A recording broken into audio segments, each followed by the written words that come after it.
Hey there, tonight we're uncovering the strange rituals of medieval alchemists.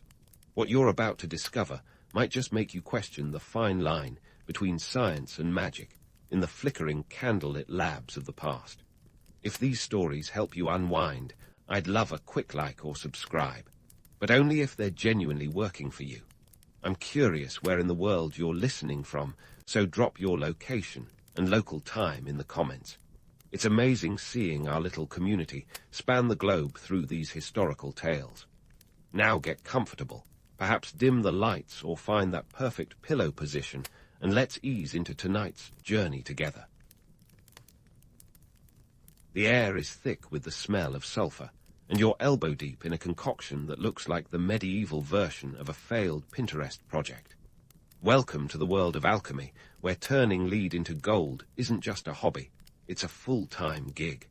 You're a medieval alchemist, and your lab is less chemistry class and more Hogwarts dungeon on a budget. Forget what you've seen in movies. Alchemy isn't all about potions that make you immortal or give you the complexion of a 14th century Instagram influencer. No, it's actually a complex blend of science, philosophy, and a good pinch of wishful thinking. Let's debunk the myth right off the bat. Alchemy wasn't just some mystical mumbo-jumbo.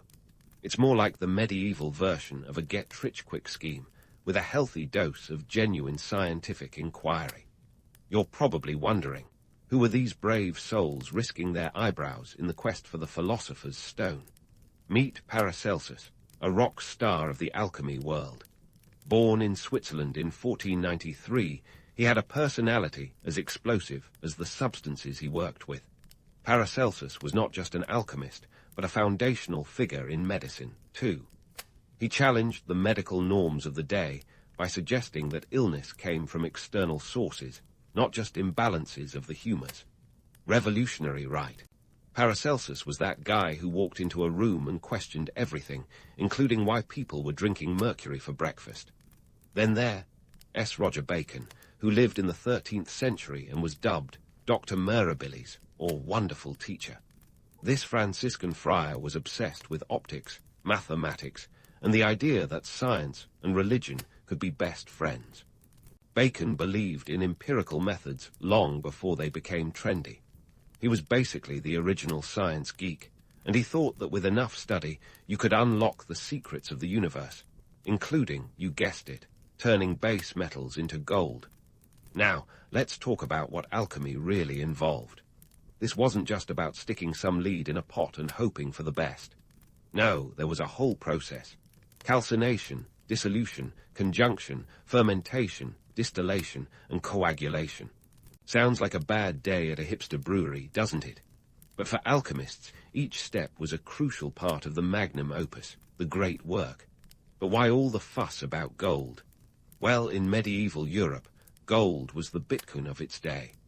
It represented wealth, power, and stability in a time when economic downturns could come as quickly as the next plague. If you could turn lead into gold, you weren't just a wizard. You were a financial genius who could solve the economic crises of the day.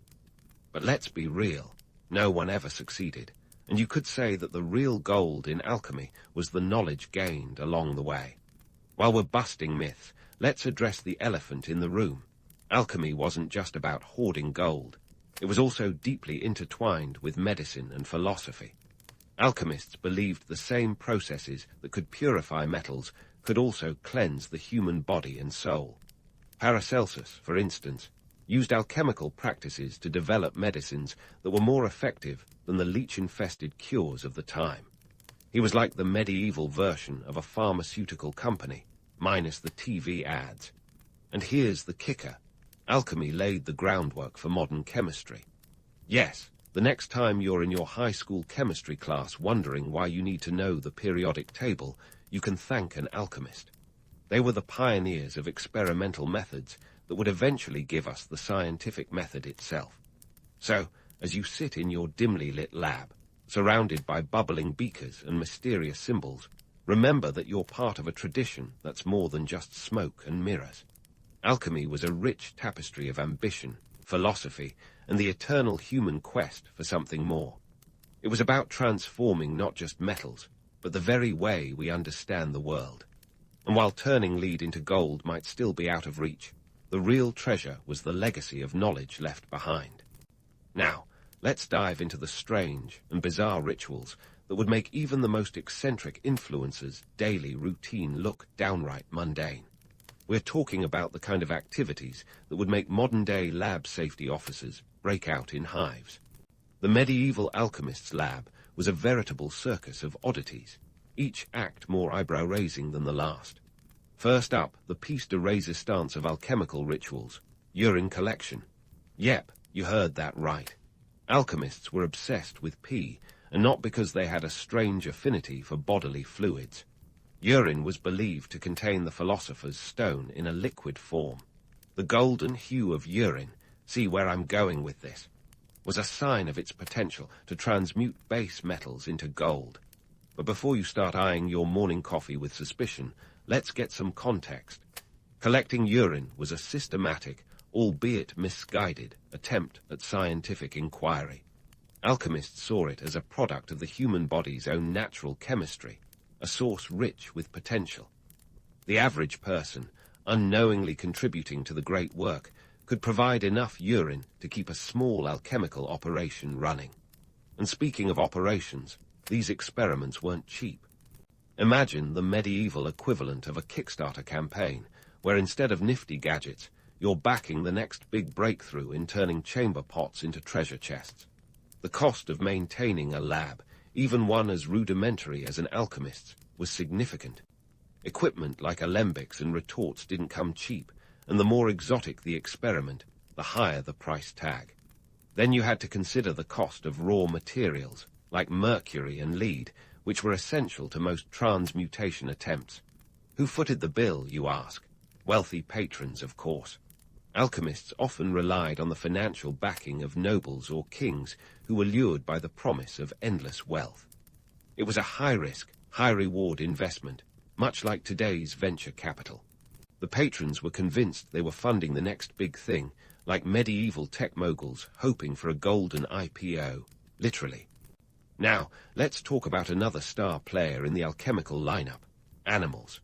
Yes, creatures great, and small often, found themselves unwitting participants in these experiments. Take the famed Basil Valentine, a 15th century alchemist whose writings suggested using doves and toads in concoctions. The idea was that animals, with their unique biological properties, could aid in the purification processes necessary for transmutation. This wasn't just about throwing random ingredients into a cauldron and hoping for the best. It was an attempt to harness the essence of life itself, to understand the mysteries of living matter. But here's where the romantic notion of alchemy meets its harsh reality. These experiments, while systematic, were fundamentally flawed. Alchemists didn't have the tools or the understanding of chemistry that we do today. They operated in a world before the periodic table, where the line between magic and science was blurry at best. Yet their endeavors weren't entirely in vain. The meticulous notes and observations left behind by these early practitioners laid the groundwork for future scientific inquiry. They were the pioneers of chemical experimentation, even if their methods sometimes resembled the recipe for a witch's brew more than a chemistry textbook. And let's not forget the economic implications. Alchemy wasn't just a hobby for hermits in tower laboratories. It was a business. The promise of creating gold was a powerful economic incentive in a world where currency wasn't just a piece of paper backed by a government, but a literal chunk of precious metal. The allure of limitless wealth was enough to keep the coins flowing into the alchemists' coffers, even if the returns were often more philosophical than financial. So, as we sift through the ashes and remnants of these ancient labs, remember that these rituals, odd as they may seem, were part of a larger quest. Alchemists were the dreamers of their time, reaching for the stars with nothing but a handful of lead and a head full of ideas. They were the original mad scientists, the ones who dared to believe that the secrets of the universe could be unlocked with just the right combination of elements. And while they may not have turned lead into gold, their legacy is far richer than any metal. And so, in this grand tapestry of medieval ambition, the alchemists stood front and center, a curious mix of revered scholars and shifty-eyed charlatans. They weren't just holed up in their labs with bubbling beakers and questionable hygiene. They were out there, navigating a world that demanded both innovation and results. Picture this. In 15th century Europe, you're an alchemist with a burning desire to change the world, and maybe your bank balance. But how do you keep the cauldron bubbling when your experiments are more likely to produce smoke than success? Enter the patrons. Alchemists didn't just survive on the fumes of their latest concoctions, they thrived on the generosity of wealthy benefactors. These were the medieval venture capitalists, and they came in the form of kings, nobles, and often the church itself. Why? Because the promise of limitless wealth, the allure of turning lead into gold, was as irresistible then as the latest tech startup is today. They weren't just investing in science, they were betting on a dream. Take Rudolf II, Holy Roman Emperor, for instance. His court in Prague was a veritable circus of alchemists, each vying for imperial favor. The emperor was so obsessed with the mystical and the magical that he turned his castle into a hub of alchemical activity. And he wasn't alone. In a time when the economy was as stable as a Jenga tower during an earthquake, the quest for gold was a very real pursuit. The economic backdrop was grim. Famines, wars, and epidemics were frequent flyers in the medieval itinerary, and the promise of alchemy offered a glimmer of hope, a financial safety net, if you will. But don't let the glitter of gold fool you. The stakes were high, and the line between success and ruin was thinner than a gold leaf. Failure to deliver results could end an alchemist's career faster than you could say philosopher's stone. The risk of being labeled a fraud was ever present. Society was a fickle beast, quick to turn reverence into ridicule. Alchemists walked a tightrope, balancing on the edge of genius and folly, with a safety net woven from the whims of those who funded them. The societal pressures were enormous. The church, while a patron, was also a scrutinizing eye, ensuring that alchemical pursuits didn't stray too far into the realm of heresy. They supported alchemy as long as it remained on the right side of magical. Alchemists like Nicholas Flamel, who was posthumously credited with vast wealth through alchemical means, were often subjects of both awe and suspicion. Flamel's story, though largely mythologized, exemplified how alchemists were perceived. Part sorcerer, part scientist, and entirely enigmatic. And let's not overlook the economic dynamics at play. In medieval Europe, gold wasn't just wealth. It was power, influence, and a hedge against the unpredictable tides of fate. It was the financial bedrock in an age where banks were as trustworthy as an alchemist's promise. The alchemical gold rush was fueled by this economic instability, by rulers desperate to fill their coffers without taxing their peasants into oblivion. Think of it as the medieval equivalent of printing money, except with a dash of wizardry and a lot more risk. Yet the reality was far less glamorous. Despite the best efforts, turning lead into gold remained an elusive dream. The alchemists of yore were more akin to modern-day researchers, their breakthroughs often more theoretical than tangible. They laid the groundwork for future scientific inquiry, shifting the focus from mystical to empirical. Their failures were stepping stones, paving the way for the scientific advancements that followed. It was a world in flux, where the allure of alchemy was as much about the journey as the destination. The dream of transmutation was never realized, but the knowledge gained was a treasure in itself. The alchemists, with their peculiar rituals and grand ambitions, were the moonshot thinkers of their time. They dared to dream big in an age where the known world was small. And though they never turned lead into gold, their legacy is richer than any metal. So, as you navigate the corridors of history, remember that these alchemists were not just medieval madmen with a penchant for the dramatic. They were pioneers, driven by a potent mix of curiosity, ambition, and the ever-present spectre of economic necessity.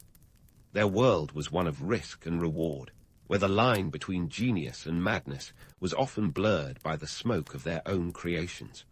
And while the gold they sought remained out of reach, their journey was one of transformation, of ideas, of science, and ultimately of the world itself.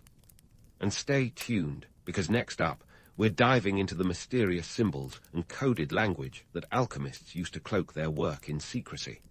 Forget modern-day encryption. These guys were the OG cryptographers, turning their recipes into riddles that would make even the Sphinx scratch its head.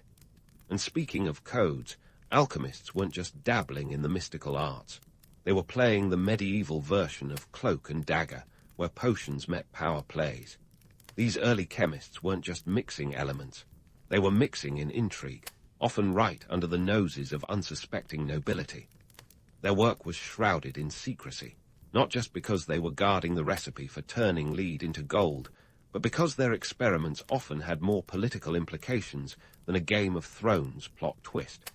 Let's dive into the shadowy world where alchemy and politics danced a dangerous tango. You see, the alchemists of medieval Europe were more than just eccentric scholars. They were often pawns, or sometimes knights, on the chessboard of political intrigue. The courts of Europe were hotbeds of espionage, and alchemists held the keys to both potential financial salvation and ruin. Wealthy patrons, from kings to bishops, funded alchemists with the hope of striking gold, both literally and metaphorically. But with great gold came great responsibility, or rather, great suspicion. Take John Dee, an alchemist and advisor to Queen Elizabeth ID, was the kind of guy who could read the stars and tell you which way the political wind was blowing. He wasn't just a scholar. He was an intelligence agent before MI6 was even a glint in anyone's eye.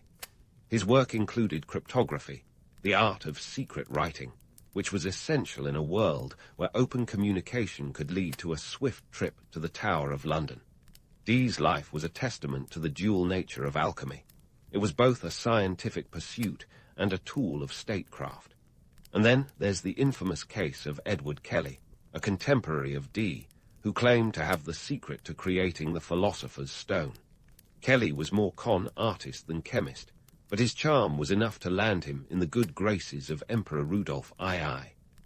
Rudolf, ever the alchemical enthusiast, kept Kelly under a sort of gilded house arrest, hoping to cash in on the promise of limitless wealth. The promise of alchemy was intoxicating enough to blind even the most rational rulers to the reality that they were investing in dreams. Eventually, Kelly's schemes unraveled, leading to imprisonment and a less than glamorous end. These stories highlight a critical point. Alchemy wasn't just a scholarly pursuit, it was deeply entwined with the machinations of power. The allure of alchemy was its promise to solve financial woes. In a time where wars were as common as bad weather, rulers needed every advantage they could muster. The promise of economic stability through alchemical means was a tantalizing prospect that justified the funding of these mysterious endeavors. However, the dance between alchemy and politics was a perilous one. The line between magician and charlatan was razor-thin, and the consequences of failure could be dire. Many alchemists found themselves in precarious positions, where one wrong move could lead to accusations of heresy or treason. The Church, while occasionally a patron of alchemy, had little patience for practitioners who strayed too far into the realm of the occult. The Inquisition wasn't just looking for witches. They had their eyes on anyone who claimed to wield unnatural power. Yet, despite the risks, the political intrigue surrounding alchemy continued to flourish. Secret societies and hidden orders popped up, each with their own interpretations of alchemical texts and symbols. These groups were often the breeding grounds for revolutionary ideas, not just in terms of science, but in the social and political spheres as well. The clandestine nature of these societies added an extra layer of mystique to alchemy, making it both feared and revered. And let's not forget the economic backdrop of this alchemical theater. Medieval Europe was a land of financial instability, where the currency was as mercurial as the elements alchemists worked with. Gold meant power, and the ability to create it from base metals was the ultimate form of wealth generation. It's no wonder that rulers were willing to invest in the alchemical arts, hoping for a return that could stabilize their kingdoms and bolster their reigns. Yet, as much as alchemists promised, the reality was often less than golden. The pursuit of alchemy was as much about the process as the product. It was a journey of discovery, of pushing the boundaries of known science, even if the end goal remained perpetually out of reach. The knowledge gained from these endeavors was the real treasure, laying the groundwork for modern chemistry and physics. In the end, while the dream of turning lead into gold never materialized, the legacy of alchemy was far richer. It was a testament to human ambition, curiosity, and the eternal quest for understanding the universe. Alchemists were the dreamers and schemers of their time, navigating a world where science and politics were inextricably linked. Their work was a delicate dance of innovation and deception, where the stakes were as high as the castles they often found themselves confined within. As we continue to unravel the mysteries of alchemy, remember that these early scientists were more than just mystical figures. They were key players in the political games that shaped history. Their contributions, both tangible and theoretical, continue to resonate, reminding us that the quest for knowledge is as timeless as the stars themselves. So, as we delve further into the enigma of alchemical symbols and their coded secrets, keep in mind the power they wielded in a world where knowledge was the ultimate currency. So, as we unlock the alchemical codes that kept medieval minds buzzing, let's address the elephant in the philosopher's stone. Was alchemy just a bunch of hot air, or did it actually contribute something valuable to human progress? Spoiler alert, it's not as black and white as turning lead into gold or not. First off, let's give alchemists the credit they deserve. Sure, they never quite managed the whole gold from lead trick, but they weren't exactly twiddling their thumbs in those smoky labs. They were pioneering experimental techniques when experimentation was basically a game of trial and error. More error than trial, usually. The processes they developed, like distillation and crystallization, became the backbone of modern chemistry. Think of them as the unsung heroes of the scientific method, complete with singed eyebrows and questionable hygiene. Now, about the whole idea that alchemy was a total bust. Let's bust that myth right now. While they didn't crack the code of transmutation, alchemists laid down the groundwork for chemistry and medicine in ways that were downright revolutionary for the time. Take Paracelsus, the Swiss alchemist who wasn't just playing with mercury for the heck of it. He advanced medical practices by advocating for the use of chemicals in treatment, a radical departure from the prevailing belief in balancing bodily humours with leeches and prayers. In the 16th century, this was like suggesting we swap out our current medical textbooks for a kindergartner's colouring book.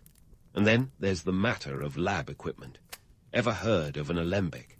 This nifty device, which looks like a cross between a teapot and a spaceship, was the alchemist's tool of choice for distillation. It was the precursor to modern laboratory glassware, and without it, we might still be trying to figure out how to make gin. Credit where credit's due.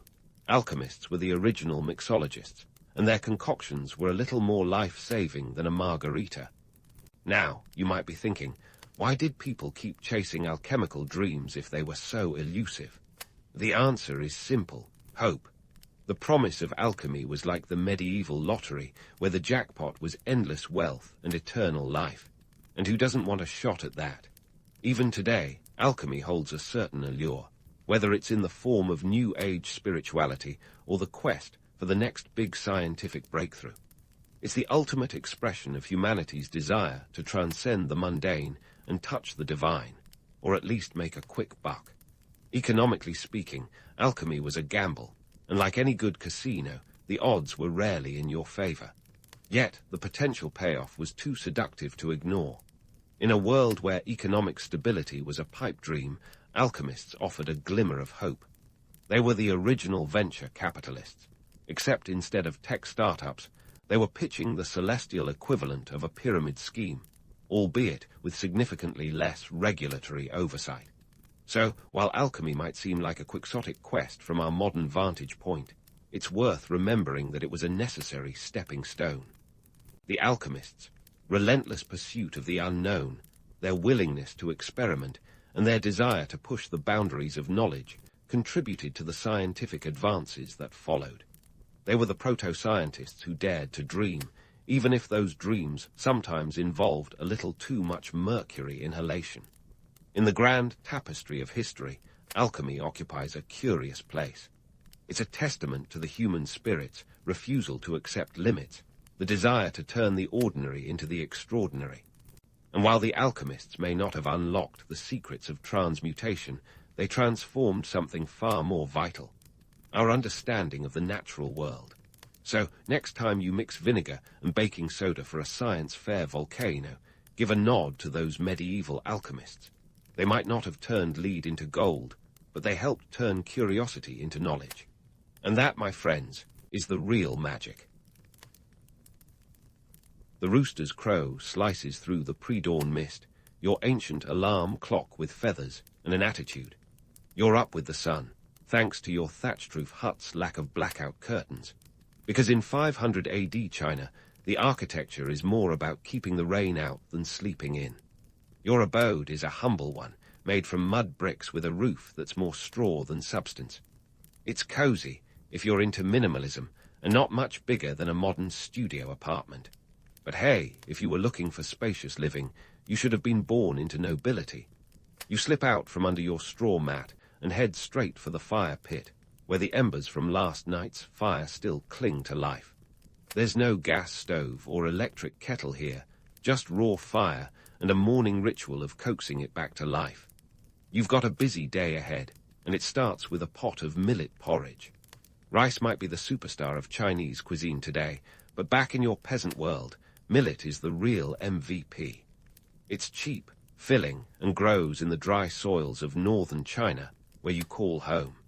As you stir your breakfast, let's set the record straight. The romanticized notion of a bucolic peasant life is as thin as rice paper.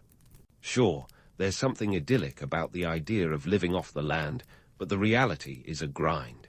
You're one drought away from disaster and taxes. They're a whole different beast. The government's gonna want up to half of your harvest. That's right, 50%. You don't get to vote on it, and there's no tax refund coming your way. With your porridge ready, you sit at your rough-hewn table, a piece of furniture that's seen generations of your family. It's not IKEA chic, but it's sturdy, and that's what matters. As you eat, you're already thinking about the day's work. Subsistence farming is the name of the game, and it's a tough one.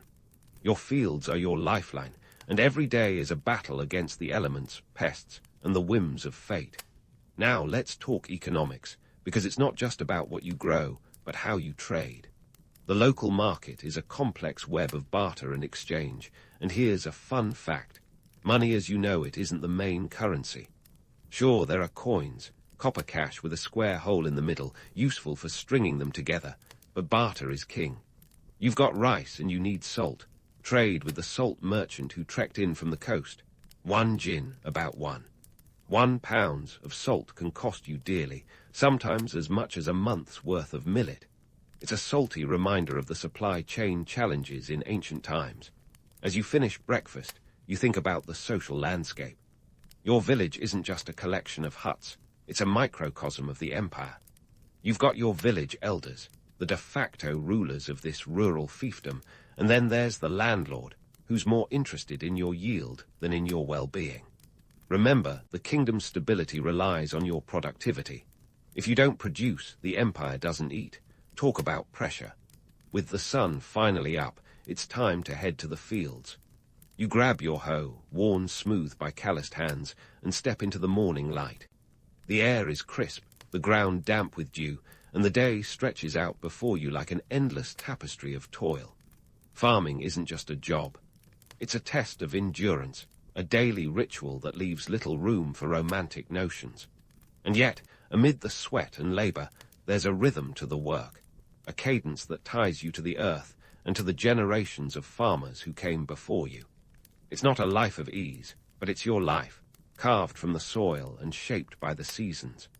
As you work, you mull over the shifting political winds and the rumors of changes that could either save or doom your village. The emperor's edicts trickle down through layers of bureaucracy, and by the time they reach your ears, they're often as clear as a muddy river. So, as you till the earth, remember that every swing of your hoe is a strike against uncertainty. This is your day, your reality in ancient China. It's a world not of fairy tales, but of grit and survival. where the myth of an idyllic peasant life gets washed away by the hard rain of truth. As you look up at the sky, you wonder what the rest of the day will bring, knowing that whatever it is, you'll meet it head-on. As you cast your eyes over the horizon, the fields unfurl before you like an ancient scroll, ready to be filled with the ink of your labor. It's time to roll up your sleeves and get into the nitty-gritty of ancient Chinese agriculture. No, it's not glamorous, but it's the kind of work that keeps the empire's wheels turning. And if you think modern farming is tough, wait until you hear about the tools of the trade back in 500 AD. First up, the iron plough. Forget your state-of-the-art John Deere. This is ancient tech at its finest. Introduced during the Han Dynasty, this hefty piece of metal is the unsung hero of the peasant class. Sure, it's not exactly lightweight and wouldn't win any design awards, but it's a game-changer compared to the wooden ploughs of yore. This tool cuts through the earth like a hot knife through butter, or at least that's the idea. In reality, it's more like a lukewarm knife through day-old bread. But hey, progress is progress. The iron plough makes it possible to cultivate more land in less time, which means you might just get to collapse into bed before the rooster fires up its lungs again. But wait, there's more. Ancient China wasn't just about brute force. There was some serious brainpower behind those brawn-fueled farmhands. Let's talk irrigation. The complex irrigation systems back then could make your high-tech sprinkler system look like a squirt gun in comparison. Canals, dikes, and levees create a network that would make even modern civil engineers nod in appreciation. You see, controlling water is the name of the game here. Too little, and your crops shrivel like raisins in the sun. Too much, and they drown faster than your enthusiasm on a Monday morning. The ancient Chinese mastered the delicate dance of water management, creating systems that fed not just plants, but entire populations. And what exactly are you coaxing out of this soil? Well, let's dive into the staples of your diet. Millet and rice are your bread and butter, figuratively speaking, of course, because actual butter is a luxury you can only dream of. Millet grows well in the dry soils of northern China, while rice thrives in the waterlogged paddies of the south. This agricultural yin and yang keeps the empire's belly full and its citizens, well, less grumbly. The introduction of crop rotation is another stroke of genius, allowing the soil to recover and keeping pests on their toes. It's not just about planting willy-nilly. It's a carefully choreographed waltz of nature and necessity. Now, while you might be dreaming of a life where you're free to plant what you want, when you want, let's burst that bubble. The reality is, your choices are limited by the whims of the ruling class. Society back then is as stratified as a wedding cake, and you, dear peasant, are the bottom layer. The emperor, nobles, and landlords sit comfortably atop, enjoying the fruits of your labor, literally and metaphorically. You might be the backbone of the empire, but you're also the most overlooked part of it. But let's not romanticize the top dogs too much. Sure, they've got more silk and less mud on their boots, but their lives aren't all dragon dances and dumplings. They're constantly maneuvering through political rivalries and court intrigue, trying to keep their heads, literally, above water. Meanwhile, your life might be simpler, but it's certainly not easier. You're caught in the grind of survival, one harvest away from ruin, with taxes looming like a storm cloud ready to burst. Amidst the toil and sweat, there's a certain sense of satisfaction in knowing you're part of something much larger than yourself. Your work feeds the empire, fuels the trade routes, and keeps the social order from crumbling like a poorly built pagoda. Yet, the rigid class distinctions are a constant reminder of your place in the world. You're not just ploughing fields, you're ploughing through the societal expectations that keep you tethered to this life. Still, as you wipe the sweat from your brow and take a moment to rest, there's a fleeting peace found in the rhythm of the work. It's not glamorous, but it's honest. And amidst the hardship, there's a quiet pride in knowing that you're part of a legacy built on the backs of those who came before you and will continue with those who follow. So take a breath, enjoy the moment, and get ready to dive back into the soil, because there's always more work to be done in the fields of ancient China. As you pause to catch your breath, the sun reaches its zenith, signaling a brief truce in your battle with the fields. It's midday, and even the most relentless of landowners know that a peasant needs a break, lest they collapse in a heap of exhaustion. This respite is your chance to dive headfirst into the cultural tapestry that weaves together your everyday life with the grand philosophies of the empire. Time to step back from the dirt and dig into the mind, because there's more to life than just breaking your back under the sun. Let's start with Confucianism, the philosophical backbone propping up society like an ancient moral scaffolding. Born from the brain of Confucius, a guy who couldn't land a decent government job, but still managed to become the empire's go-to-wisdom guru. Confucianism preaches order, respect, and a social hierarchy as rigid as a bamboo pole. It's kind of like a cosmic flowchart where everyone knows their place. The emperor calls the shots, the nobles back him up, and you're somewhere near the bottom, making sure the whole shebang doesn't fall apart. The appeal. A harmonious society where everyone plays their part without rocking the boat too much. The reality. If you're not at the top, your voice is quieter than a whisper in a storm. Still, adhering to these principles helps keep the peace, or at least the illusion of it. After a morning of fieldwork, the local temple beckons like a spiritual oasis. These temples are more than just places of worship. They're the social hubs of the village, the ancient equivalent of Facebook, where you get your news, meet folks, and maybe pick up some gossip. Temples dedicated to various deities dot the landscape, each with its own patron god or goddess who might, if you're lucky, send a little divine intervention your way. Whether it's a shrine to the earth god or a temple to the dragon king, these sacred spaces offer a brief escape from the grind. Plus, participating in rituals and ceremonies might just curry favor with the divine, giving you a leg up in the cosmic lottery. But hold onto your sandals. Before you get too swept up in the incense and chants, let's shatter the myth of communal harmony. Sure, the village might seem like a utopia of shared goals and mutual respect, but scratch the surface, and you'll find tension simmering like a pot about to boil over. Land disputes, water rights, and resource allocations spark conflicts that can't always be smoothed over with a handshake. When everyone's trying to eke out a living from the same patch of earth, things can get as heated as a summer afternoon in July. Remember, in a world where a good harvest means survival and a bad one spells disaster, stakes are higher than a kite in a hurricane. Arguments over who gets the best plots of land or whose crops get the most water can escalate quickly. And when words fail, fists, or worse, often follow. Village elders, those wise old men you thought only existed to dole out sage advice, sometimes find themselves playing referee in these disputes. It's not all peace pipes and problem-solving. Sometimes, the solution involves a hefty fine or a stint in the stocks to cool hot tempers. Meanwhile, community events provide a much-needed break from the daily grind. Festivals, seasonal celebrations, and market days are the highlights of your social calendar, offering a chance to let your hair down. Figuratively, of course, since hairstyles are pretty conservative, and mingle with your neighbors. These gatherings are a smorgasbord of sights, sounds, and smells. Drums pounding out rhythms, dancers weaving stories with their movements, and street vendors hawking everything from snacks to talismans.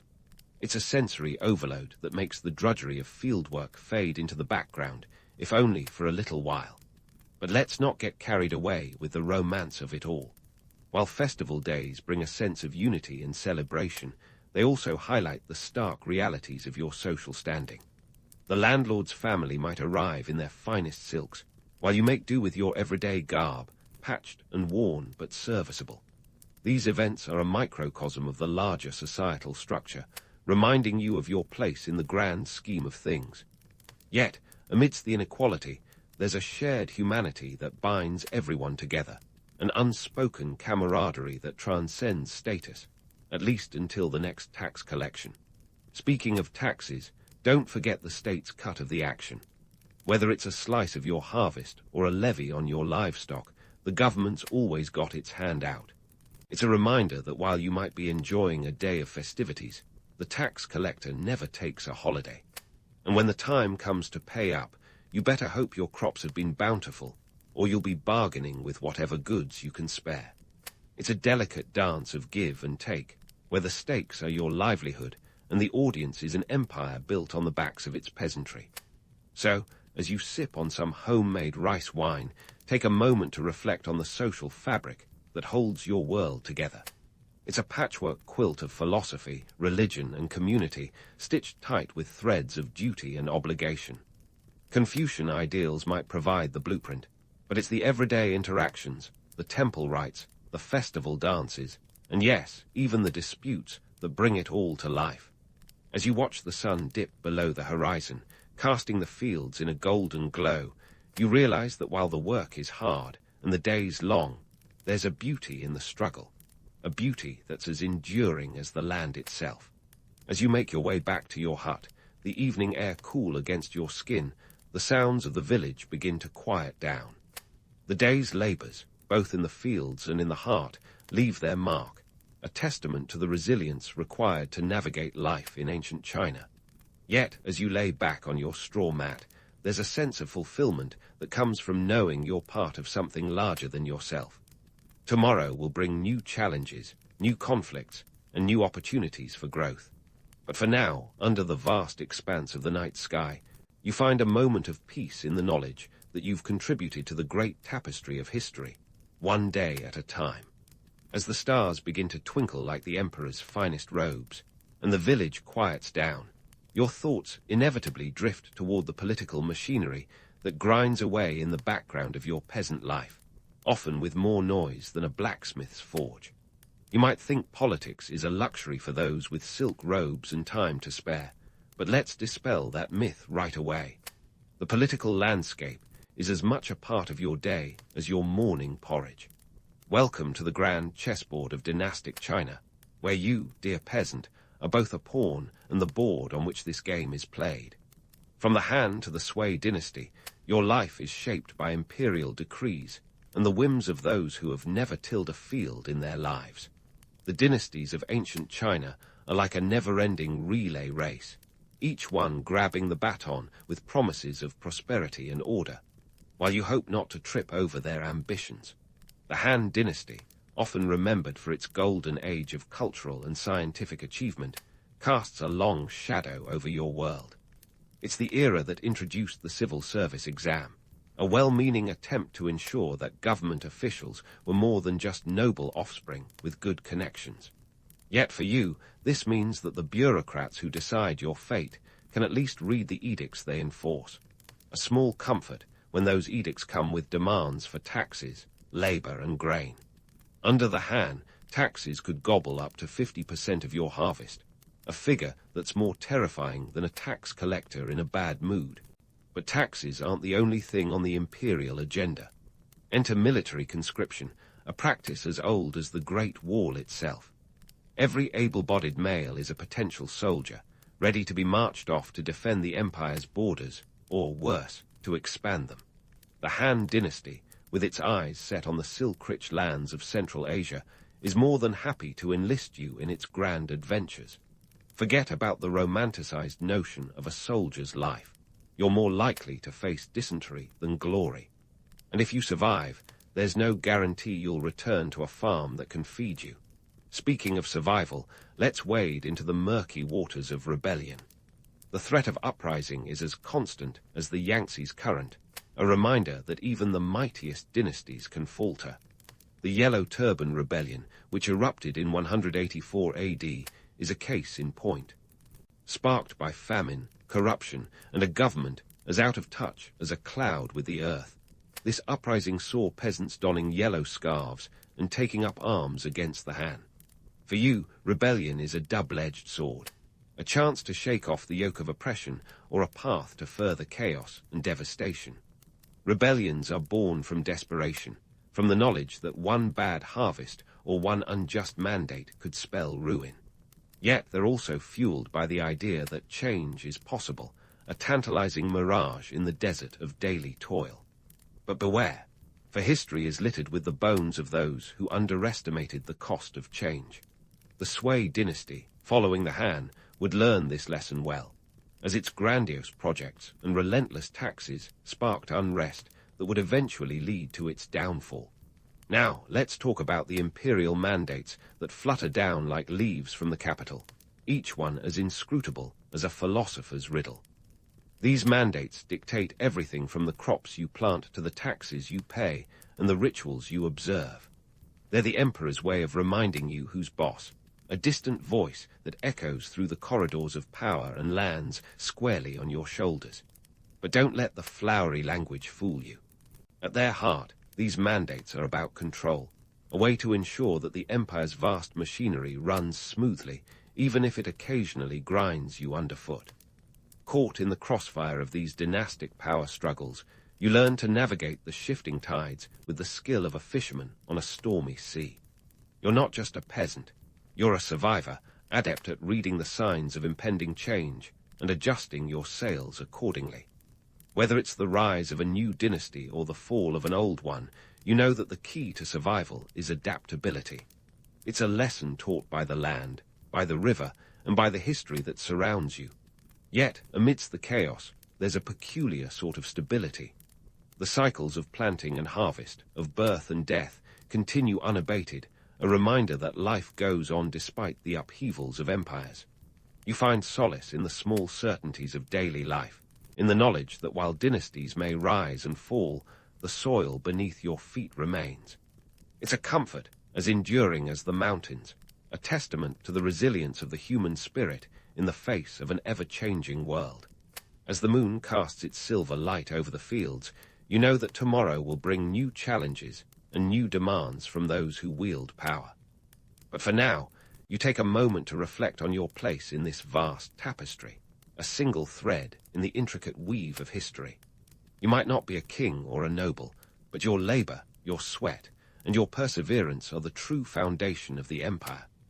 In the grand scheme of things, you are both the beginning and the end, the alpha and omega of a story that continues to unfold with each passing day.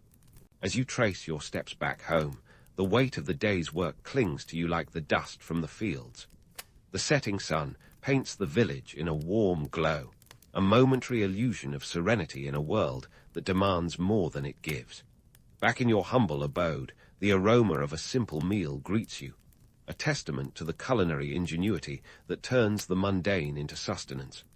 Tonight, it's millet porridge again with a side of pickled vegetables, nothing fancy, but enough to keep the hunger at bay. Dinner isn't just about filling your stomach, it's the heartbeat of family life. Gathered around the table, you exchange stories and laughter, a communal balm for the day's grind. This isn't just a family. It's an economic unit, a microcosm of societal norms where everyone plays a role. Here, age and gender dictate duties like an unspoken contract.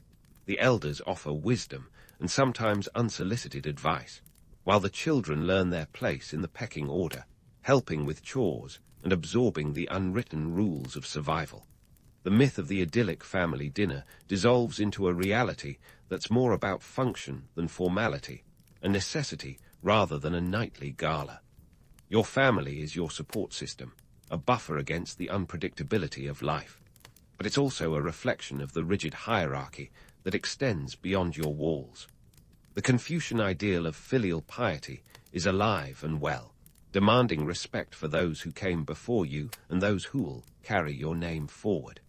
It's an ancient version of pay it forward, but with fewer lattes and more obligations. Yet, within this structure lies a paradox. While your family is a sanctuary, it's also a reminder of the societal chains that bind you, a microcosm of the empire's larger grip. The romanticized notion of family as a refuge is real, but so is the reality of its demands. This duality extends into the wider community, where the village acts as both cradle and cage. It provides a sense of belonging and shared purpose, but it also enforces conformity with the subtlety of a sledgehammer. Deviating from social norms isn't just frowned upon. It's a one-way ticket to ostracism, ancient China's version of being unfriended. Yet, the camaraderie forged in the fires of mutual hardship creates bonds as strong as the iron tools you wield, a reminder that you're never truly alone in your struggles. As your meal winds down, you find yourself contemplating the legacy of peasant life in shaping the history of China. The empire may be built on grand palaces and imperial decrees, but its true foundation is the sweat and toil of the countless peasants who work the land. They're the unsung heroes of history, their stories etched not in stone but in the soil. The myth of the noble peasant, content with his lot, is as persistent as it is misleading. The reality is far less romantic. A life of relentless labor, punctuated by moments of joy and despair, resilience and resignation. What lessons can we draw from these ancient lives? For one, the idea that progress is a straight line is as flawed as a crooked plough. The innovations of the past, from the iron plough to advanced irrigation, remind us that necessity is the mother of invention, a testament to human ingenuity in the face of adversity. But these advancements came with strings attached, reinforcing the social structures that kept peasants in their place. The allure of a simple, pastoral life is a mirage. The reality is a complex dance between survival and subjugation. In examining this legacy, it's clear that the past has much to teach us about resilience and adaptability. The peasants of ancient China navigated a world of uncertainty with the same tools we use today: community, resourcefulness, and a stubborn refusal to give up. Their lives were a testament to the fact that history isn't just made by emperors and generals, but by the everyday actions of ordinary people. The stories of these peasants are a reminder that the legacy of the past is woven into the fabric of our present, a tapestry of triumphs and trials. As you settle down for the night, the quiet envelops you like a familiar cloak. The stars, now scattered across the sky in a shimmering tapestry, invite contemplation of what has been and what might be. You realize that in the grand scheme of things, your role is both small and significant, a single thread in the vast weave of history. The myths and realities of peasant life in ancient China offer a mirror, reflecting the timeless human struggle for meaning and purpose. In their stories, we find a legacy not just of labor, but of endurance, a testament to the indomitable spirit of those who came before us. And so, as you drift into sleep, your mind dances with images of the day's toil and the enduring echoes of history. The lessons of the past, like the stars above, are constant companions, guiding you through the dark with their ancient light. Tomorrow the rooster will crow, the sun will rise, and the cycle will begin anew. But for now you rest, a peasant, a survivor, a keeper of the stories that have shaped the very earth beneath your feet.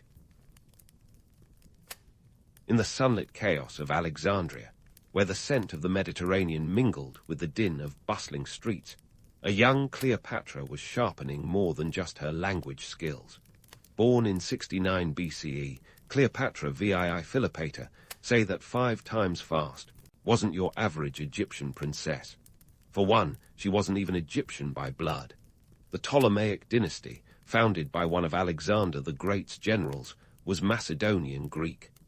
Cleopatra, however, was about as Egyptian as they came in spirit, and she knew how to play the game. Here's a woman who supposedly spoke as many as 9 languages. Whether she was discussing philosophy in Greek, plotting political moves in Egyptian, or charming Roman generals in Latin, Cleopatra was a veritable polyglot powerhouse. She wasn't just a pretty face.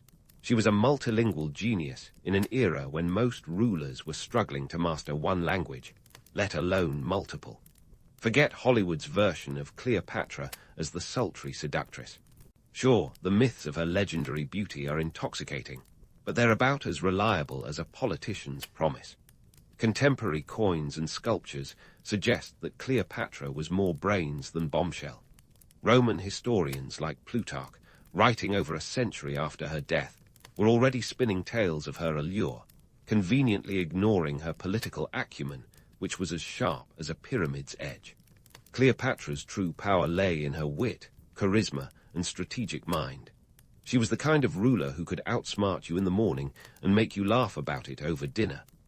Now, Cleopatra's family life was, let's say, complicated. The Ptolemaic tradition of sibling rivalry wasn't just a friendly game of chess.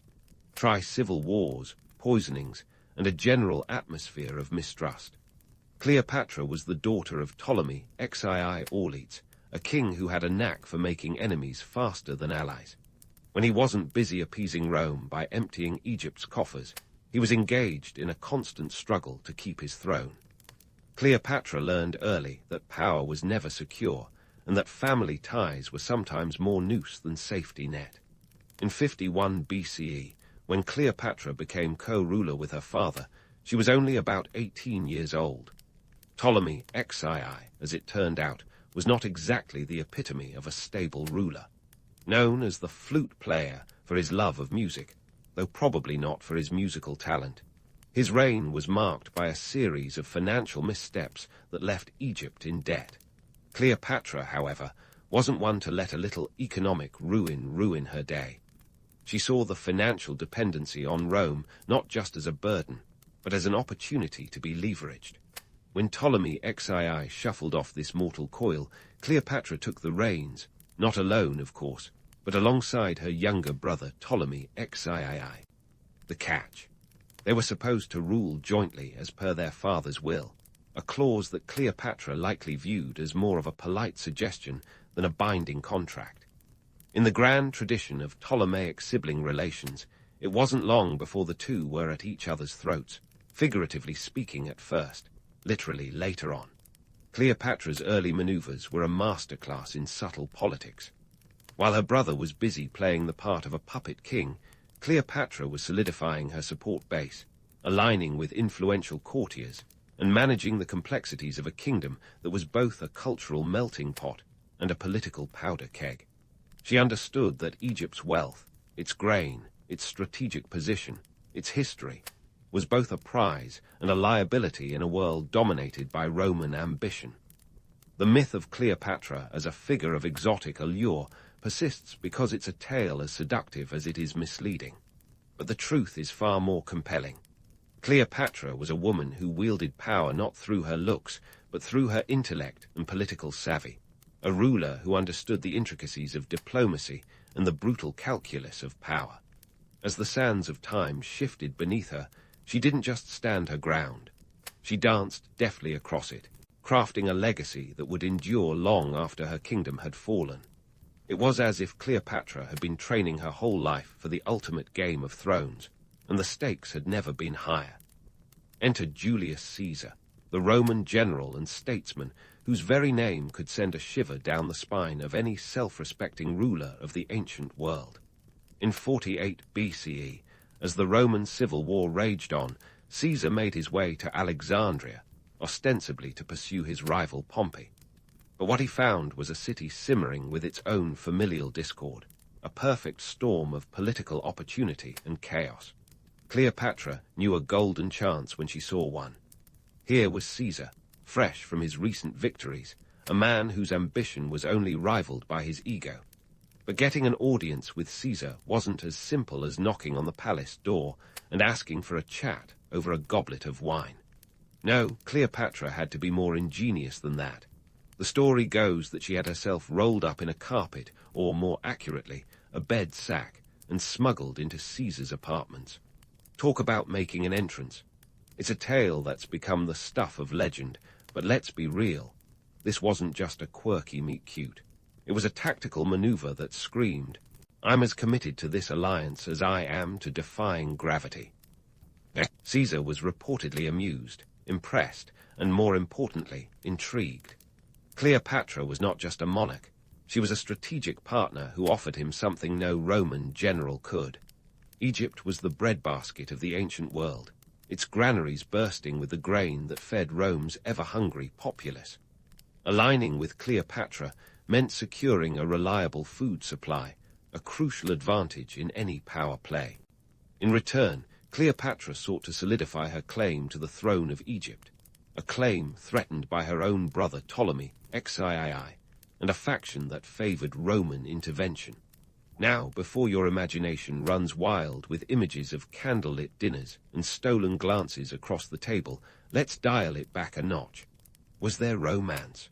Perhaps. But this was less about love, and more about laying the groundwork for mutual benefit. Cleopatra needed a protector to keep her precarious position in power, and Caesar needed resources to fuel his military machine and political ambitions. This wasn't some starry-eyed romance novel. It was a high-stakes negotiation with the future of kingdoms hanging in the balance. The alliance gave Caesar the pretext he needed to wage war against Ptolemy XIII, leading to the siege of Alexandria. With Roman troops backing her, Cleopatra was able to regain her throne, and Ptolemy XIII met a watery demise in the Nile. The aftermath saw Cleopatra and her younger brother Ptolemy XIV rule as co-regents, although, let's face it, Cleopatra was likely the one holding the reins. In the broader context of Roman politics, this alliance was both a boon and a potential scandal. Caesar's dalliance with Cleopatra was seen as a distraction by some members of the Roman Senate, who were already suspicious of his expanding power. But Caesar, ever the pragmatic strategist, wasn't too concerned about whispers behind his back. He even brought Cleopatra to Rome in 46 BCE, where she stayed in one of his villas, further fueling gossip and adding another layer of complexity to an already intricate political tapestry. The relationship between Caesar and Cleopatra was a masterclass in political maneuvering. They both understood that in the cutthroat world of ancient politics, alliances were as fluid as the Nile and just as necessary for survival. Cleopatra's charm and intelligence were her weapons of choice, and she wielded them with precision. For her, the alliance with Caesar was a means to an end, a way to protect her throne and her son, Caesarion, whom she claimed was fathered by Caesar himself. But more on that little bundle of political dynamite later. In the end, Cleopatra's partnership with Caesar was less about whispered sweet nothings and more about whispered strategic plans. It was a relationship that defied the romanticized narratives of history, one that was rooted firmly in the harsh realities of power, politics, and survival. Cleopatra and Caesar were two of the most formidable players of their time, and together they played a game that would echo through the ages. As the dust settled on this chapter of her life, Cleopatra was already looking to the horizon, aware that the game was far from over and that the stakes were only getting higher. Cleopatra was now steering her course through the tumultuous seas of ancient geopolitics, with her eyes firmly set on the horizon. The landscape was shifting faster than sand through an hourglass, with Rome's power dynamics more volatile than a toddler on a sugar rush. Julius Caesar's assassination in 44 BCE was the kind of plot twist that would make even a seasoned political player like Cleopatra sit up and take notice. Rome was plunged into chaos, and Cleopatra was left with a choice: sink or swim. The death of Caesar created a power vacuum that threatened to swallow Rome whole. Cue the entrance of Mark Antony, a man whose reputation for revelry was matched only by his military prowess. Antony was one of the triumvirs, part of the three-headed political monster known as the Second Triumvirate, alongside Octavian and Lepidus. Cleopatra knew that aligning with Antony could be her best shot at securing Egypt's future and her own precarious position on the throne. Now let's set the scene for their fateful meeting. It's 41 BCE, and Antony, ever the charmer, summons Cleopatra to Tarsus. Cleopatra, never one to miss an opportunity for theatrical flair, arrives on a barge that would make even the most extravagant yacht owner green with envy. Picture this: purple sails billowing in the wind, silver oars catching the sunlight, and Cleopatra herself decked out like the goddess Aphrodite. Forget the red carpet.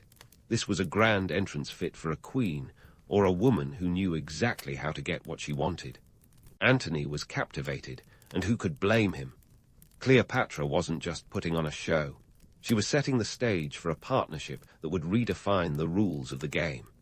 Their alliance was both strategic and personal, a blend of mutual interests and undeniable chemistry. Cleopatra needed a protector and a partner who could help her maintain Egypt's autonomy, while Antony saw in Cleopatra a powerful ally and perhaps a touch of glamour that Rome could never offer. But let's not get carried away with visions of candlelit dinners and whispered sweet nothings. Their relationship was as much about power and politics as it was passion. Cleopatra brought with her the wealth of Egypt, a critical asset in Antony's ongoing power struggle with Octavian. The duo's joint ambitions were as grand as their lavish feasts, which were said to put even the most decadent Roman banquets to shame. Their union wasn't just a personal affair, it was a political statement. Antony and Cleopatra played the ultimate game of East versus West, each vying for dominance in a world where allegiances were as fickle as the Nile's floodwaters. Cleopatra was acutely aware that her kingdom's grain was the lifeblood of Rome, and she used this to her advantage, while Antony saw Egypt as a key player in his quest for supremacy. But if history teaches us anything, it's that power plays seldom go according to plan. The lead-up to the Battle of Actium in 31 BCE was a masterclass in strategic blunders. Antony's decision-making was questionable at best, with Cleopatra often painted by history as the siren leading him astray. But let's not kid ourselves. Antony was fully capable of making poor choices all by himself. The Battle of Actium was a naval engagement that should have been Antony and Cleopatra's crowning glory. Instead, it turned out to be a disaster. Antony's forces were outmatched by Octavian's, whose propaganda machine was as relentless as his legions. Cleopatra's fleet, stationed at the rear, was meant to provide a strategic advantage, but when the tide turned, literally and figuratively, she made the call to retreat. It was a move that has been debated by historians for centuries, but one thing for sure, Cleopatra was no fool. She knew when to cut her losses and live to fight another day. Antony's retreat was a textbook example of how not to handle a crisis. Rather than regroup and fight, he followed Cleopatra, a decision that sealed both their fates. The defeat at Actium was a blow from which neither could recover. Antony's once formidable reputation was in tatters, and Cleopatra's dreams of a dynasty were slipping through her fingers like sand on the shores of the Mediterranean. In the aftermath, the couple retreated to Alexandria to lick their wounds and plan their next move. But the writing was on the wall, and Octavian was closing in. Cleopatra was nothing if not pragmatic, and she attempted to negotiate with Octavian, hoping to secure a future for her children. But Octavian was as uncompromising as a Roman Senate debate, and he had no intention of letting Cleopatra dictate terms. As the noose tightened around Alexandria, Cleopatra's options dwindled. The once indomitable queen realized that her reign was nearing its inevitable end, but she was determined to go out on her own terms. The romantic narrative of Cleopatra's demise, with its tales of asps and noble sacrifice, is as seductive as it is misleading. The truth is likely less dramatic, but no less poignant. A ruler who played the game to the very end, aware of the stakes and the sacrifices required. Cleopatra's final days were a testament to her enduring resilience and intellect. She may have lost the battle, but she had already secured her legacy as one of history's most enigmatic and powerful women. Her story is a reminder that history is written by the victors, but the legends, those belong to the dreamers, the schemers, and the queens who dared to defy the odds. And so, as the sun set on Cleopatra's reign, the stage was set for the final act in this epic saga of ambition, power, and the relentless march of history. But as we pause here, remember that the story isn't over. There are still threads to unravel, alliances to dissect, and myths to debunk in the chapters ahead. Stay tuned for more twists and turns as we continue to explore the life and legacy of the last pharaoh of Egypt. So, as Cleopatra's storied reign teetered on the brink of oblivion, she was playing a dangerous game of chess with Octavian, the future Augustus, whose ambition was as vast as the Roman Empire itself. The year was 30 BCE, and the sands were slipping through Cleopatra's hourglass faster than she could pull rabbits, or, more accurately, regal strategies, out of her metaphorical hat. In the wake of the Actium debacle, Cleopatra's political savvy was put to the ultimate test. Now, let's talk about Octavian for a moment. Here was a man who could make icebergs jealous with his cool demeanor. Octavian wasn't just some Roman upstart. He was the great-nephew and adopted heir of Julius Caesar. His rise to power was no accident. This guy was a master of PR, spinning his narrative tighter than a Roman toga. He had painted Antony as a traitor, a man bewitched by a foreign queen, using every bit of propaganda available to turn Roman sentiment against the duo. Cleopatra knew she was up against a political juggernaut, and she had to tread carefully. Cleopatra's attempts to negotiate with Octavian were a mix of desperation and diplomacy. She sent emissaries with lavish gifts, hoping to secure her children's future and perhaps, just maybe, a slice of power for herself. But Octavian was as unmoved as a sphinx. He was playing the long game, and he saw Cleopatra not as a queen, but as a potential triumph, literally. He wanted her paraded through Rome as a defeated monarch, a feather in his imperial cap. Despite these grim prospects, Cleopatra was not one to go gently into that good night. She orchestrated a final stand in Alexandria, fortifying the city and rallying her forces. But internally, she was preparing for every eventuality, including the most dire. The queen was a realist at heart, and she understood that her odds were slipping away faster than a Roman chariot at full tilt. It's here that we encounter one of history's most enduring legends, Cleopatra's death by snakebite. This story is the ancient equivalent of a Hollywood blockbuster, complete with all the dramatic flair one could hope for. But let's not be too quick to buy tickets to this particular show. The tale of Cleopatra's suicide by asp is the stuff of melodrama, crafted by Roman historians with a penchant for the theatrical. It's far more likely that Cleopatra, ever the pragmatist, employed poison to ensure her exit was on her own terms.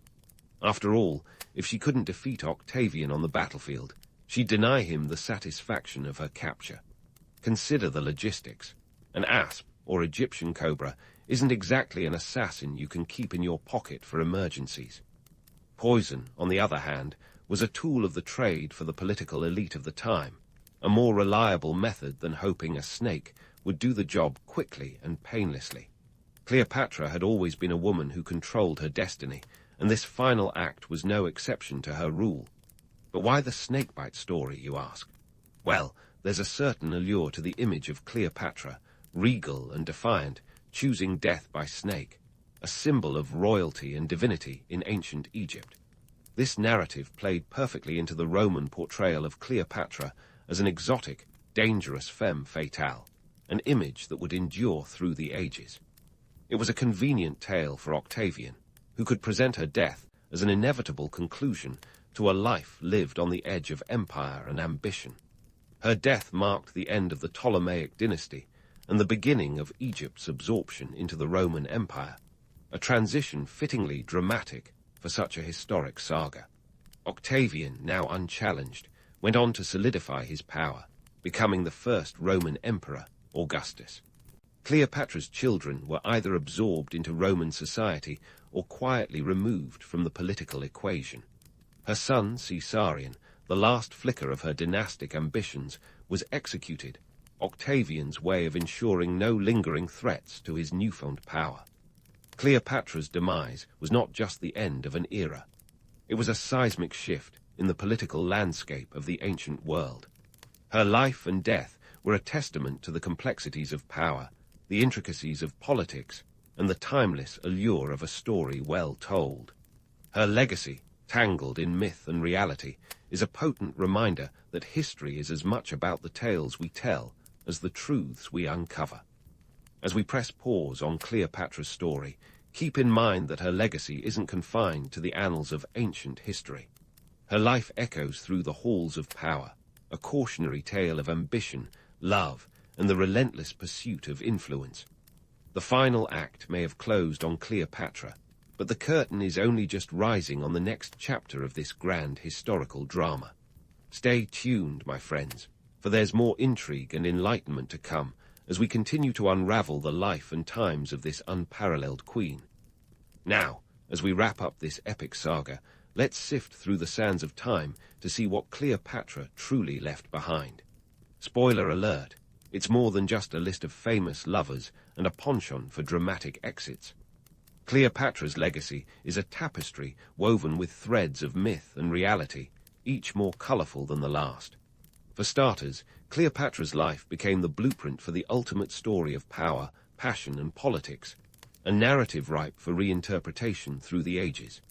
Shakespeare, that bard with a flair for the dramatic, immortalized her in Antony and Cleopatra, complete with poetic license and romantic embellishments. Fast forward a few centuries, and Hollywood decided to take a swing at it, casting the likes of Elizabeth Taylor in a role that redefined glamour. Here, Cleopatra was less a ruler and more a fashion icon with eyeliner sharp enough to cut through Roman legions. The film, released in 1963, was not just a cinematic spectacle, but also a financial leviathan, costing a whopping $31 million, equivalent to about $300 million today. Talk about a blockbuster budget. But let's not kid ourselves. These portrayals, while entertaining, often lean more on the myth than the woman behind it. The real Cleopatra was a shrewd leader, a queen who navigated the treacherous waters of international politics with a skill that would put modern diplomats to shame. Forget the love-struck queen. Cleopatra was a strategist who played the long game, leveraging her kingdom's resources to maintain a precarious balance of power. And speaking of resources, let's not overlook the economic juggernaut that was ancient Egypt. Cleopatra's reign was marked by an astute understanding of her kingdom's wealth. The Nile, with its life-giving floods, turned Egypt into the breadbasket of the Mediterranean. This wasn't just about feeding her people. It was about wielding a form of soft power that kept Rome's attention firmly fixed on Egypt's granaries. Cleopatra's ability to manage these resources was legendary, a testament to her skills as both a ruler and a negotiator. But myths like Rome weren't built in a day. Over time, Cleopatra's image as the exotic temptress overshadowed her political prowess.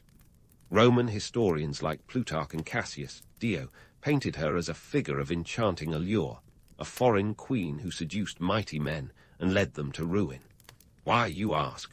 Well, blaming a woman, especially one as formidable as Cleopatra, was a convenient narrative for Rome's patriarchy. It's a tale as old as time, but let's be clear. Cleopatra's influence was real, and it was her intellect, not her looks, that posed the true threat. In the grand tapestry of history, Cleopatra's story is a cautionary tale about power and perception. Her life reminds us that history isn't just a series of events, but a collection of stories, each with its own spin and agenda. Cleopatra's legacy has been shaped by those who wrote it, often to serve their own ends, but the truth of her reign is a more complex, nuanced affair. Despite the romanticized narratives, Cleopatra's real significance lies in her role as a bridge between worlds. She was the last pharaoh of Egypt, a symbol of a bygone era, and her death marked the transition of Egypt into a Roman province. But her influence didn't fade away with the sands of time. Instead, it became a beacon for future generations, a reminder of the power of a single individual to shape history. In popular culture, Cleopatra remains a figure of fascination, her story retold in countless books, movies, and plays. She's a symbol of female empowerment, a powerful woman who defied the constraints of her time. But let's not forget the realities behind the legend. Cleopatra's reign was fraught with challenges, from familial rivalries to foreign invasions, and her choices were often driven by necessity rather than desire. As we draw the curtains on this tale, let's take a moment to appreciate the complexity of Cleopatra's legacy. Her story is a mosaic of myth and reality, each piece a reflection of the world she navigated and the one that followed. Cleopatra was a ruler who dared to challenge the status quo, a woman who wielded power in a world dominated by men, and a queen whose legacy continues to captivate and inspire.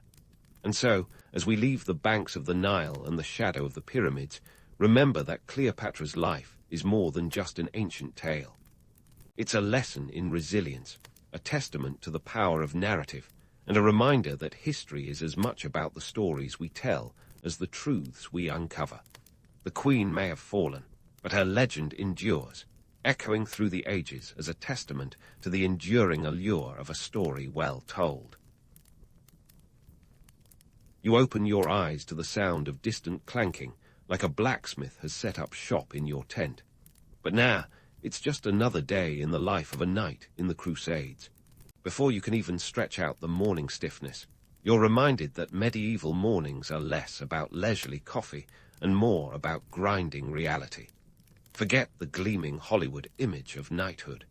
This is 12th century Palestine, and your day starts with a slap of authenticity.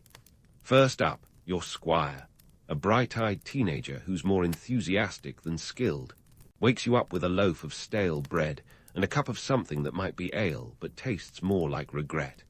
Breakfast of champions, more like breakfast of those who can't afford champions. You'd think a knight's diet would be all about sizzling meats and overflowing goblets of mead.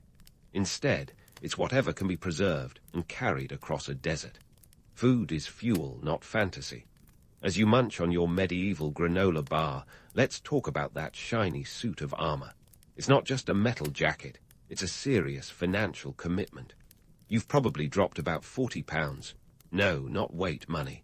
That's around $100,000 in today's cash. Sure, it looks cool, but you're basically a walking, clanging credit card debt. Each piece has to be strapped on by your ever-patient squire, and it's a process that makes modern-day morning routines look like a breeze. Forget a quick comb and a swipe of deodorant. You're getting strapped into about 60 pounds of metal, and you better hope you remembered to go to the privy first. Now, in theory, this armor is supposed to protect you from getting skewered. In reality, it's more like a personal oven. The Middle Eastern sun is relentless, and you're sweating like you owe it money. Armor maintenance is a whole ordeal, too. Rust is the enemy, and the oil you need isn't cheap. It's like owning a car that guzzles gas and needs constant detailing, except it also doubles as your life insurance. Let's talk economics. You're not just a knight, you're a small business owner. Maintaining your status involves costs that could rival a modern-day wedding. Your horse alone is a beastly expense. A good war horse or destrier could cost you around 50 pounds, and that's if you're lucky. That's why you're probably riding a palfrey most of the time.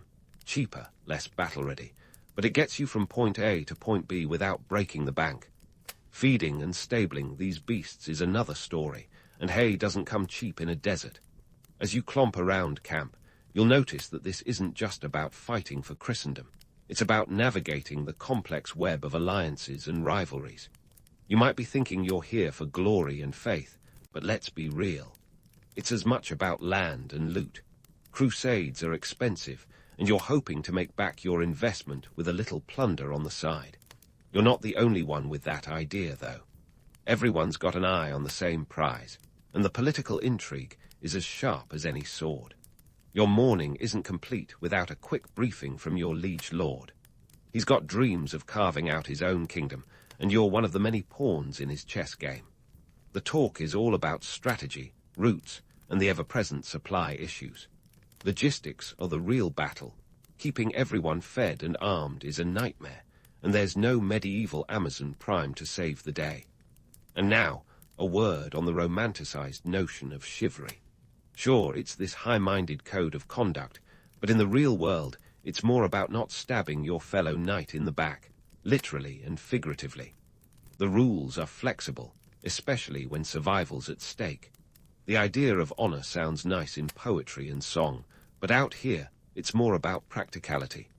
You're here to fight, to win, and maybe, just maybe, make it back home with more than you left with. So, as you finish strapping on the last piece of your armor and prepare to ride out, remember this. Being a knight in the Crusades isn't about fairy tales. It's a daily hustle. You're part fighter, part financier, and part diplomat, juggling it all under the same hot sun. And as you head out into the fray, you can't help but wonder if maybe, just maybe, the troubadours got it all wrong. So, as you're about to charge into what the troubadours would have you believe is a grand adventure, let's peel back the chainmail and see what's really going on in the political landscape of the Crusades. Spoiler alert. It's not just about saving souls. Nope, it's also about real estate. Lots of it. In the grand chessboard of medieval politics, you're not just a knight. You're a piece in a much larger game. Forget the romantic notion of riding off to war for the glory of God and the thrill of battle. It turns out that papal blessings and indulgences are just the holy sugar coating on a very worldly cake. First, let's talk about the elephant, or maybe the camel, in the room, the Pope.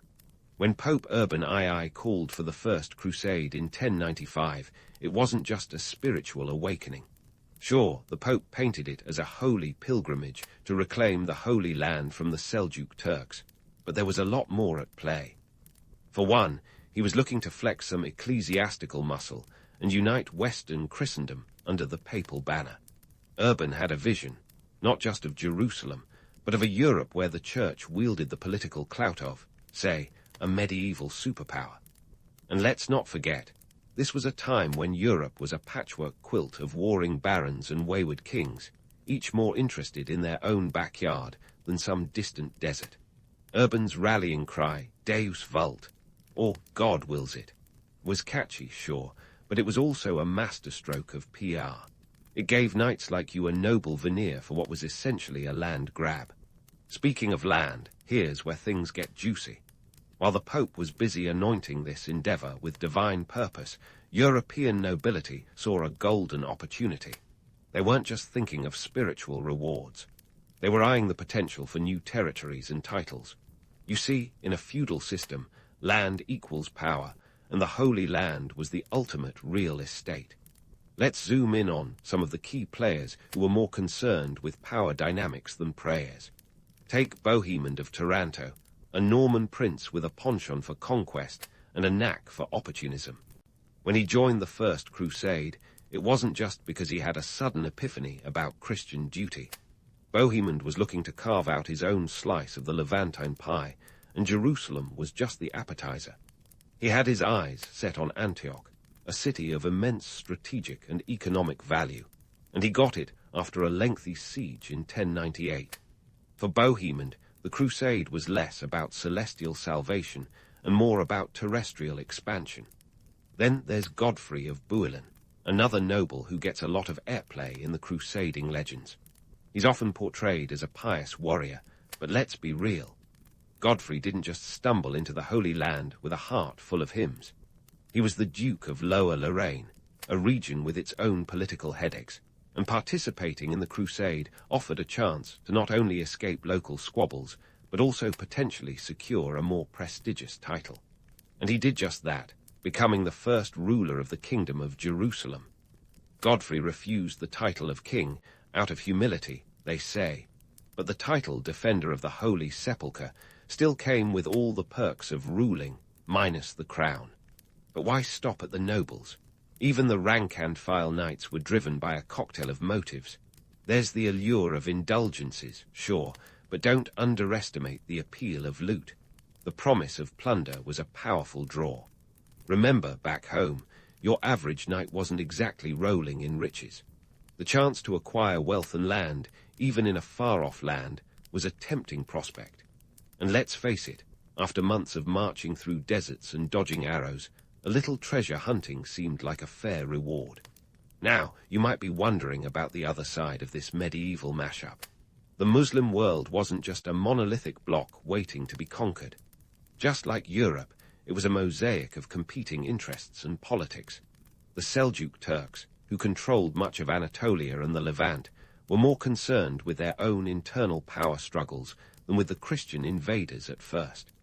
Yet, when they did engage, it was with a ferocity that matched the zeal of their opponents. Leaders like Saladin later emerged as formidable foes, uniting factions under a common cause against the Crusaders. But that unity was hard-won, and not without its own political maneuvering. The Crusades weren't just about East versus West. They were about navigating a labyrinth of alliances and rivalries. Whether you were a knight in gleaming armor or a sultan in silk robes, everyone had their own playbook, and religion was just one of the many chapters. The political landscape was as complex as a Byzantine mosaic, and in that complexity lay the real story of the Crusades. It was a world where faith and ambition danced a dangerous tango, each step dictated by the shifting sands of power. As you trot off into the distance, shield glinting in the sun, remember this. Behind every banner and battle cry lies a tangle of motives as intricate as the finest chainmail. The Crusades were a grand tapestry of faith and folly, ambition and altruism, and most importantly, a testament to the ever-human desire for more. More land, more power, more glory. And while the troubadours might spin tales of chivalric deeds and divine destiny, the truth is a little less romantic and a lot more riveting. So stay tuned, because the story's far from over. as the sun reaches its zenith, transforming the landscape into a shimmering mirage. It's time to dive headfirst into the chaos of medieval combat. Forget the choreographed duels of Hollywood. This is more Mad Max in chainmail than Braveheart. You're a knight in the Crusades, and your battlefield is a frenetic patchwork of dust, sweat, and clanging metal. The air is thick with the smell of fear, and let's be honest, probably a little body odor too. It's not just your enemy's blood you have to worry about, but also the very real possibility of heatstroke. Welcome to the midday melee, where the only respite from the sun is the shade cast by a swinging sword. Let's talk tactics, shall we? The romanticized image of a knight charging heroically with a lance is more fiction than fact. Sure, the lance looks great in tapestries, but in the heat of battle, it's more like a cumbersome selfie stick with delusions of grandeur. The lance could be effective in the initial charge, but once the clash of armies turned into a swirling skirmish, it became more of a liability. You're better off with a sword or a mace, something that can handle the close quarters of a melee, where everyone's packed tighter than a can of medieval sardines. The lance was a one-hit wonder, and if it broke, which it often did, you were left holding a very expensive, very useless stick. Speaking of close quarters, let's not forget about the armor, your personal sauna suit. Underneath the blazing Middle Eastern sun, it's like fighting in a slow cooker. The legendary knights of yore supposedly wore this get-up with ease, but the reality, you're more likely to collapse from exhaustion before you even raise your sword. Picture wearing 60 pounds of metal while doing a spin class in Death Valley. Not exactly the stuff of legend. The armor's real job was to make sure that when you got hit, you didn't end up with a sword sticking out of your chest. But it came at a cost, mobility. Which means, in the heat of battle, you're lumbering around like a medieval Michelin man, hoping your joints don't seize up before your enemies do. Now, while we're busy myth-busting, let's take a closer look at the idea of chivalric combat. The troubadours would have you believe that knights were paragons of virtue, engaging in noble duels of honor. In reality, it was more like the world's messiest bar fight. Sure, there were rules. Don't stab your fellow knight in the back, and try to keep your armor clean, but they were more like guidelines than laws. In the heat of battle, survival trumped honor every time. And when the dust settled, the victors weren't the ones who fought the fairest, but the ones who fought the fiercest. Yet, it wasn't all about brute force. Strategy played a key role, too. The leaders of these campaigns weren't just brawn, they had to be brains as well. Think of it like a deadly game of chess, where the pieces sometimes rebel against the player. Logistics were a nightmare. Moving thousands of men, horses, and supplies across hostile terrain required a mind as sharp as any sword. Generals had to juggle the intricacies of supply lines, terrain advantages, and troop morale, all while keeping an eye on enemy movements. A single miscalculation could spell disaster faster than you could say, Deus Vult. And then there's the economic angle. War isn't cheap, and the Crusades were no exception. Funding an army required deep pockets or a well-placed benefactor. Knights like you might be fighting for God, but you're also fighting for gold. Spoils of war weren't just a perk, they were a necessity. The cost of maintaining your gear, feeding your horse, and paying your squire had to come from somewhere. Plunder was the medieval equivalent of a soldier's paycheck. Without it, you'd be hard-pressed to justify the expense of your holy expedition.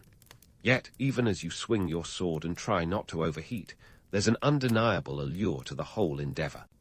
The idea of chivalry, though often more myth than reality, gave the chaos a veneer of nobility. There's a reason these stories endure in songs and legends.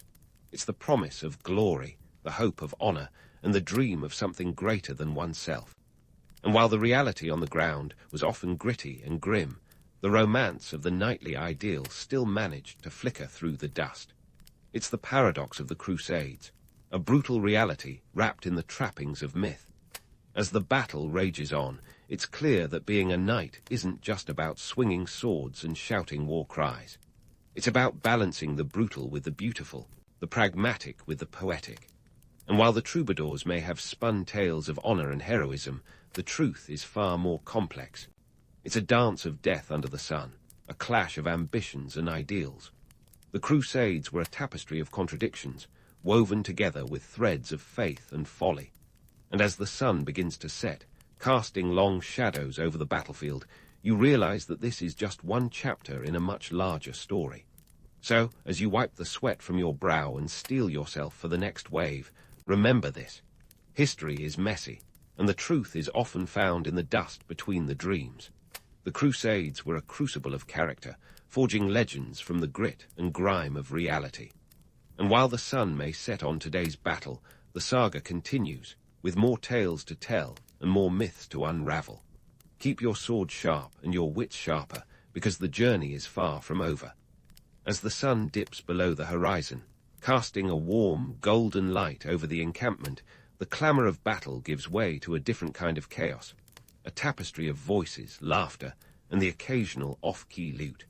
Welcome to the after-party of medieval warfare, where knights trade their swords for stories, and the campfire becomes the stage for an age-old tradition, spinning yarns that are as much about survival as they are about entertainment. Now, let's be real.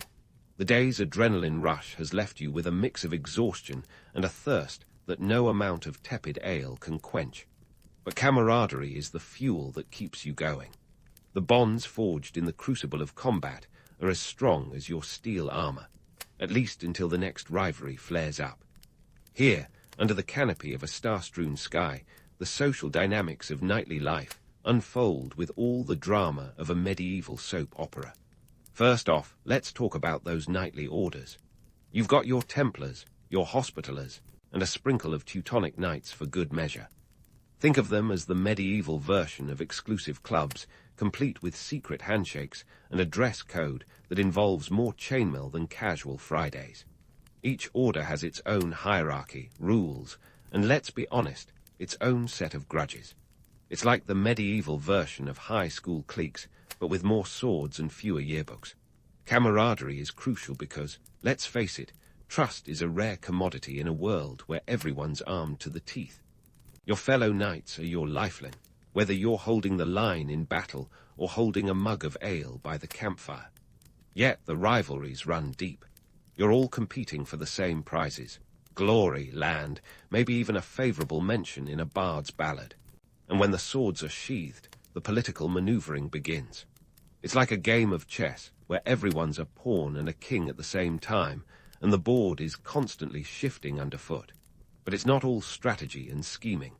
The campfire is also where cultural exchanges light up the night. You've got knights from across Europe, each with their own tales and traditions. It's a melting pot, or maybe a bubbling cauldron, of languages, customs, and legends. Stories are swapped like currency, and the tales grow taller with each retelling. You might hear a French knight embellish his exploits with feats that defy the laws of physics, or a German knight recount a saga so convoluted it makes your head spin faster than your morning ale. Storytelling isn't just a pastime. It's a survival tactic. In a world where tomorrow is as uncertain as the next skirmish, stories offer a semblance of control. They allow you to shape your narrative, to carve out a legacy that might outlast the battlefield. Plus, they're a great way to one-up the guy who claimed he single-handedly took down a dozen Saracens with a spoon. It's all fun and games, until someone brings up the time you fell off your horse during a parade. Ah, the perils of medieval celebrity. Now, let's dive into the economics of camp life, because even knights need to keep the books balanced. Maintaining a retinue isn't cheap. You've got squires to feed, horses to stable, and armor to upkeep. And let's not forget the cost of the evening's entertainment. That flamboyant minstrel didn't come all this way to serenade you for free. He's got to eat, too, and his lute doesn't tune itself. You might even have to shell out a few pennies to keep the camp gossip from reaching the wrong ears, knightly diplomacy at its finest. But the night isn't just for tales and tunes. There's an undercurrent of tension as everyone jockeys for position in tomorrow's pecking order. Alliances are forged and broken with the flick of a wrist, and a whispered word can carry more weight than a warhorse. It's a delicate dance of diplomacy, where the wrong move can turn a trusted ally into a formidable foe. And while the troubadours might paint a picture of noble brotherhood, the reality is more Game of Thrones than Knights of the Round Table. As you sit by the fire, surrounded by the flickering shadows of your fellow warriors, you can't help but reflect on the strange paradox of it all. Here you are, a knight on a holy crusade, fighting for a cause that's part faith, part fortune, and part folly. Yet, when the swords are down and the stories begin, it's easy to forget the day's bloodshed, if only for a moment. The camaraderie, the rivalry, the cultural exchanges, they're all part of the tapestry that makes up this complex, chaotic world. And perhaps that's the real magic of the Crusades. Beneath the armor and the ambition, there's a shared humanity that transcends borders and banners. It's the realization that no matter how fierce the fight, the fireside remains a sanctuary, a place where knights can be just men, bound by the stories they tell and the dreams they dare to dream. So, as the last embers die out and you head back to your tent, remember that the night is more than just a pause between battles. It's a reminder that even in the darkest of times, there's light to be found in the stories we share and the bonds we forge. The Crusades may be a crucible of chaos, but they're also a testament to the indomitable spirit of those who dared to live, laugh, and dream under the same stars. Keep your armor polished and your tales even shinier, because tomorrow's another day of adventure, and it's bound to be legendary. As you lay back in your tent, feeling the weight of the day's battle start to lift off your shoulders, it's time to tackle the elephant, or perhaps the warhorse, in the room. The legacy of the Crusades. Spoiler alert, it's complicated. We're talking geopolitical shifts that make Game of Thrones look like a Sunday picnic, with enough intrigue and betrayal to keep even the most jaded medieval scribe on the edge of their seat. First up, let's talk about the immediate aftermath. The Crusades didn't just leave a trail of broken lances and dented armor. They reshaped the political landscape of Europe and the Middle East in ways that would reverberate for centuries. Picture this. You've got a bunch of European knights returning home with new ideas, new goods, and a taste for the exotic. The spice trade. That's right. Your new obsession with pepper and cinnamon is thanks in part to these swashbuckling expeditions. The Crusades opened up trade routes that brought everything from silks to spices into European markets, forever changing the continent's economy and palate. But it wasn't all about commerce. The Crusades also served as a crash course in cultural exchange, albeit a rather violent one. European knights came into contact with the advanced civilizations of the Islamic world, leading to a cross-pollination of ideas in medicine, science, and philosophy. It's like a medieval TED Talk, minus the PowerPoint slides. From the astrolabe to algebra, the knowledge gleaned from the Muslim world helped pull Europe out of the intellectual doldrums of the Dark Ages and set the stage for the Renaissance. Of course, we can't gloss over the darker side of the Crusades.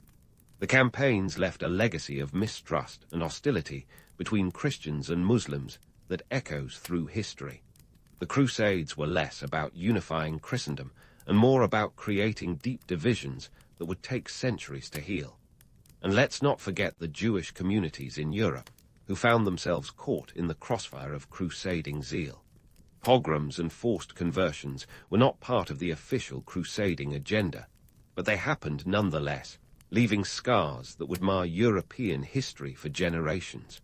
Then there's the political shake-up back home. The Crusades helped centralize power in European monarchies, as kings took the opportunity to extend their influence, while their rebellious nobles were off chasing glory in the Holy Land.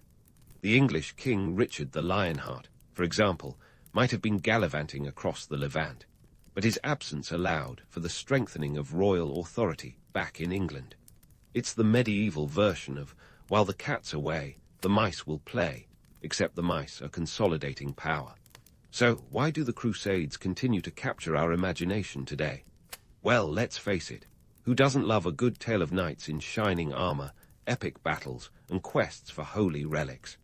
The romanticized image of the Crusades has been a staple of literature and art for centuries, from the Chanson's Digest to modern-day films and video games. The idea of a noble quest for a sacred cause taps into the timeless human desire for meaning and adventure. It's the ultimate story of good versus evil, except, like most real-life stories, the lines between the two are blurred. Yet the reality for a knight in the Crusades was far less glamorous than the legends suggest. Life was a grind of battles, logistics, and survival, more about pragmatism than poetry. The romantic veneer of the Crusades often overlooks the harsh truths, the grueling marches, the brutal sieges, and the constant threat of disease. The romantic notion of chivalry often took a backseat to the gritty business of warfare. But this dichotomy between legend and reality is precisely what makes the Crusades so compelling. It's a reminder that history is rarely black and white, but rather a tapestry of contradictions and complexities. In reflecting on the legacy of the Crusades, we're confronted with the dual nature of human endeavor, capable of both great cruelty and great curiosity. The Crusades were a catalyst for change, driving both destruction and discovery. They were a crucible where cultures clashed and converged, leaving a legacy that is as multifaceted as it is fascinating. So, as you drift off to sleep, ponder this. The Crusades were more than just a series of wars. They were a pivotal chapter in the story of humanity, a testament to our capacity for both conflict and connection. They remind us that the past is never just the past. It shapes the world we live in today, in ways both seen and unseen. And as the echoes of those ancient battles fade into the night, remember that history is the ultimate storyteller, weaving tales that are equal parts myth and reality, forever challenging us to seek the truth beneath the legend. The rooster's crow is your medieval alarm clock, and it's not hitting snooze. Welcome to another day in the 14th century, where your first task is to manage expectations about breakfast. Forget your barista with a latte and croissant. Instead, you're eyeing yesterday's stale bread, now rock hard enough to double as a self-defense weapon against those pesky rats. But hey, at least it's free entertainment watching the family cat try to gnaw through it. As you shuffle out of bed, likely a straw mattress that's as comfortable as a bag of rocks, you realize that your social mobility is about as dynamic as that loaf of bread. If you're a peasant, you're basically medieval glue, holding everything together while the nobility enjoys the perks of being born with a silver spoon, or at least an iron one that doesn't rust as quickly. Speaking of currency, let's talk economics. Ever wondered why a loaf of bread could cost you your favorite goat? It's not just because bartering is all the rage. It's about supply and demand, folks. When half the workforce is either dead or dying, the remaining bakers get to call the shots, pricing their wares like they've reinvented sliced bread, which, by the way, isn't even a thing yet. But before you start cursing the economy, let's take a quick detour into hygiene, or the medieval version of it. Contrary to popular belief, you're not living in a time where everyone's a walking biohazard. Sure, you're not lathering up with lavender-scented soap, but people do wash, albeit sparingly. Public bathhouses exist, though they're often more about socializing than scrubbing. And yes, there's a good chance you're sharing bathwater with the entire village, but let's not dwell on that.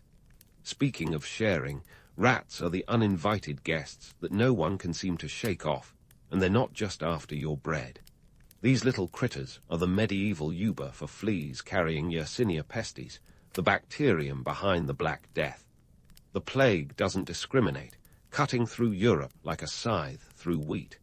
It's not just the grime that's spreading it, but the interconnected web of trade routes, your medieval Silk Road of doom. Ships loaded with goods and fleas sail into ports like Venice, Marseille, and Constantinople, turning bustling trade hubs into epicenters of pestilence. With death lurking in the air, the usual morning routine now includes checking for buboes, those ominous swellings that are the plague's calling card. Everyone's a hypochondriac, and for good reason. The plague is indiscriminate, taking down peasants and princes alike, and it doesn't care if you've bathed this month or not.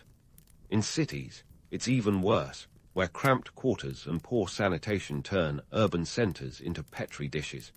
Now, while you're chewing on that, let's tackle some medieval myths. First up, no, they didn't believe the earth was flat. That's a 19th century smear campaign against medieval folks who were, in fact, quite the scholars. They knew the earth was round, thanks to ancient Greek and Roman texts. And about those chastity belts, more fiction than fact, mostly dreamed up by later generations with questionable fascinations. But back to our rat-infested morning. If you want to survive, you're not just washing hands like it's 2020 all over again. You're thinking strategically, avoiding crowded areas, steering clear of unknown ships docking in the harbor, and maybe even considering a career as a hermit. After all, social distancing is trending, even if they don't call it that yet. As you finally brave the outdoors, remember, life expectancy isn't exactly on your side. If you make it past 40, you're practically a unicorn. But while you're still kicking, you've got to deal with the social hierarchy. The feudal system is the medieval version of a pyramid scheme, with serfs working the land in exchange for protection from knights who, in turn, serve lords. It's trickle-down economics at its finest, if trickling meant mostly staying at the top. But don't lose hope. The Black Death, while catastrophic, is also a great leveler.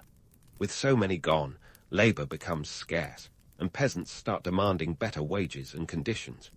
You might even witness the nascent rumblings of social change, the kind that will eventually lead to revolutions and renaissances. So, as you navigate this risky yet oddly compelling day, remember, medieval life is a tapestry of contradictions. It's both romanticized and vilified, imbued with legends that make for great stories, but often overshadow the gritty, fascinating reality. Take a deep breath, if you dare, and keep an eye on those rats. After all, in the 14th century, survival is as much about wit as it is about grit. As you step out into the bustling chaos that is the medieval marketplace, you quickly realize this isn't your average Saturday trip to the farmer's market. Nope, this is the 14th century equivalent of Black Friday, minus the electronics, and with a bonus side of plague. First up, let's talk trade routes, because the medieval world is more interconnected than your social media feeds. Silk, spices, and every luxury item that could make your neighbor green with envy travel these well-trodden paths, making their way from the east to Europe. The Silk Road is less a single road and more a tangled web of routes, winding through deserts and mountains, extending over 4,000 miles. It's a highway of goods, ideas, and, unfortunately, infectious diseases. Now, about those spices. Your neighbor isn't just trying to add a little zest to their medieval meat pie, they're flexing big time. In a world where salt is the MVP of seasonings, cinnamon, pepper, and nutmeg are the Lamborghini of the spice rack. Take pepper, for instance. In the 14th century, a pound could set you back 20 days' wages for a laborer. It's like sprinkling gold dust over your stew. While modern folks might splash their cash on brand-name sneakers or designer handbags, your medieval neighbor's bragging rights come from the spice chest. It's less about flavor and more about flaunting wealth, because nothing says, "I've made it," like a pantry stocked with exotic imports. Meanwhile, the political landscape is like a medieval Game of Thrones, minus the dragons, but with plenty of backstabbing and power plays. King Edward III of England, for example, decides to claim the French crown, sparking the 100 Years' War. Not exactly a quick spat.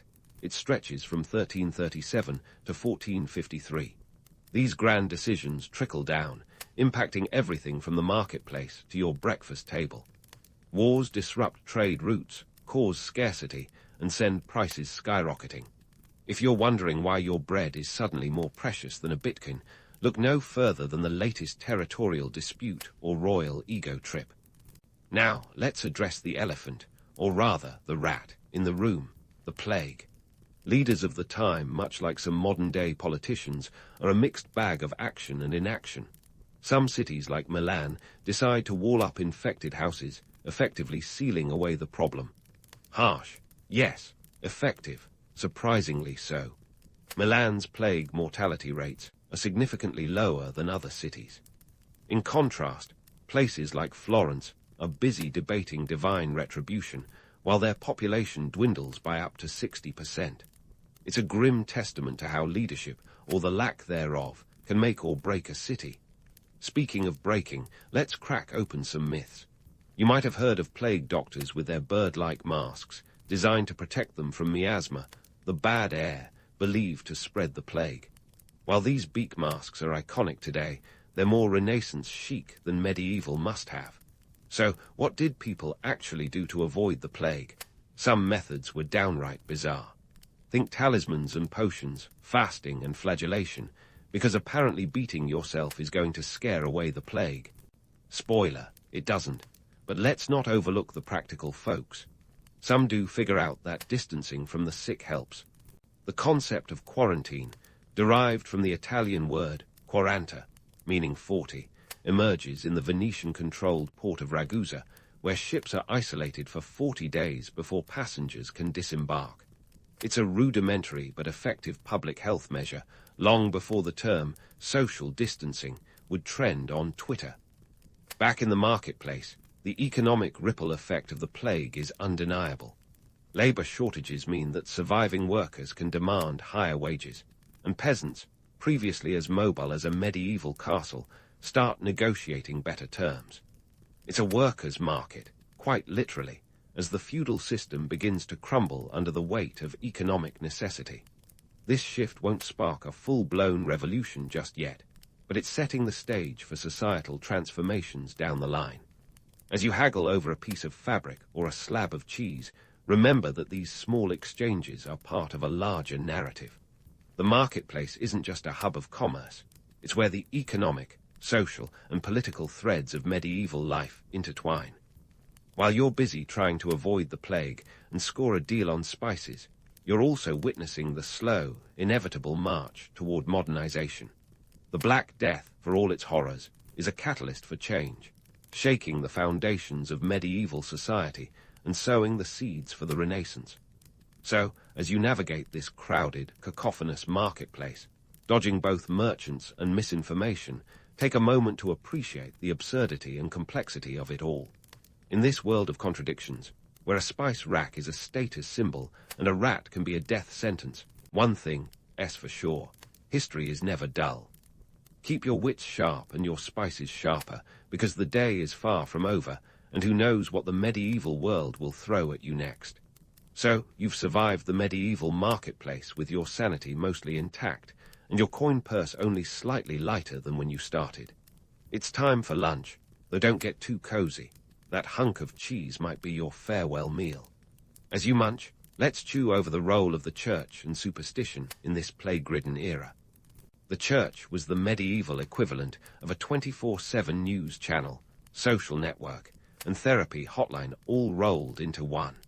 People looked to it for answers, comfort, and sometimes scapegoats. First, a reality check. The church wielded influence like a medieval influencer with a killer TikTok account. With around 95% of Europe identifying as Christian, they were the spiritual backbone of society. But when the Black Death hit, it was like a cosmic curveball that left theologians scrambling for explanations. Some clergy preached that the plague was divine retribution. You know, a heavenly smackdown for humanity's collective sins. This narrative was super popular because it offered some semblance of reason in an unreasonable time. If God was angry, the logic went, maybe some pious behavior could placate him. Enter the flagellants, a group that took the idea of repentance to extreme levels. Picture this. Mobs of people parading through towns, whipping themselves into a bloody frenzy. The belief was that self-inflicted pain would atone for sins and just maybe persuade God to call off the plague. It was both a spiritual and public spectacle, a sort of divine performance art. But surprise, surprise, it didn't exactly work. Instead, it often spread the plague further, dragging infected bodies from town to town. While the church tried to offer spiritual solace, it also inadvertently contributed to the chaos. Tales of miracle cures and saintly intercessions spread faster than a medieval rumor mill. Relics and holy water were in high demand, with people clutching them like medieval hand sanitizers. The irony: these gatherings often turned into super-spreader events. In crowded churches, the faithful prayed for mercy while inadvertently swapping germs. Let's not forget the scapegoating. another grim chapter in this saga. Jews, already marginalized, were baselessly blamed for poisoning wells and spreading the disease. This led to horrific pogroms, as fear and ignorance fueled violence. The church's response was mixed. Some leaders condemned the violence, while others turned a blind eye. It was a brutal reminder of how panic can override reason, a lesson the medieval world learned the hard way. Now, about those medieval doctors. Calling them doctors is generous. Most were about as medically qualified as your neighbor who swears by essential oils. The medical knowledge of the time was a chaotic mix of ancient Greek philosophy, superstition, and a dash of trial and error. Without the germ theory of disease, doctors relied on the theory of humors: blood, phlegm, yellow bile, and black bile. Illness was attributed to imbalances in these fluids, and treatments ranged from the benign to the bizarre. Leeches were the medieval go-to, used to suck out the bad blood. Didn't work, but hey, at least it made for a great party trick. Then there were the poultices and potions, concoctions of herbs and spices believed to ward off illness. Some of these had a placebo effect, while others were downright toxic. The iconic plague doctor masks, with their long beaks stuffed with aromatic herbs, didn't appear until the Renaissance. In the Middle Ages, you were more likely to encounter a doctor who recommended avoiding draughts and eating a balanced diet of unicorn tears and dragon eggs. Despite the quackery, there were glimmers of medical insight. Some practitioners noticed the link between crowded, unsanitary conditions and the spread of disease. The city of Venice, always ahead of the curve, established the first lazaretto, or quarantine station, in 1423. Ships suspected of carrying the plague were isolated, a practice that would become a cornerstone of public health policy. But back to the church, which wasn't just about doom and gloom. Monasteries often served as makeshift hospitals, offering care and refuge to the sick. Monks and nuns provided what medical treatment they could, though it was often limited to prayer and rudimentary care. Still, their efforts were a beacon of hope in a world that often seemed hopeless. So, as you finish your lunch, take a moment to digest this. The medieval world was a tapestry of contradictions. The church was both a source of comfort and a catalyst for fear. Superstitions mingled with emerging science, and in the chaos of the plague, humanity showed both its brightest and darkest sides.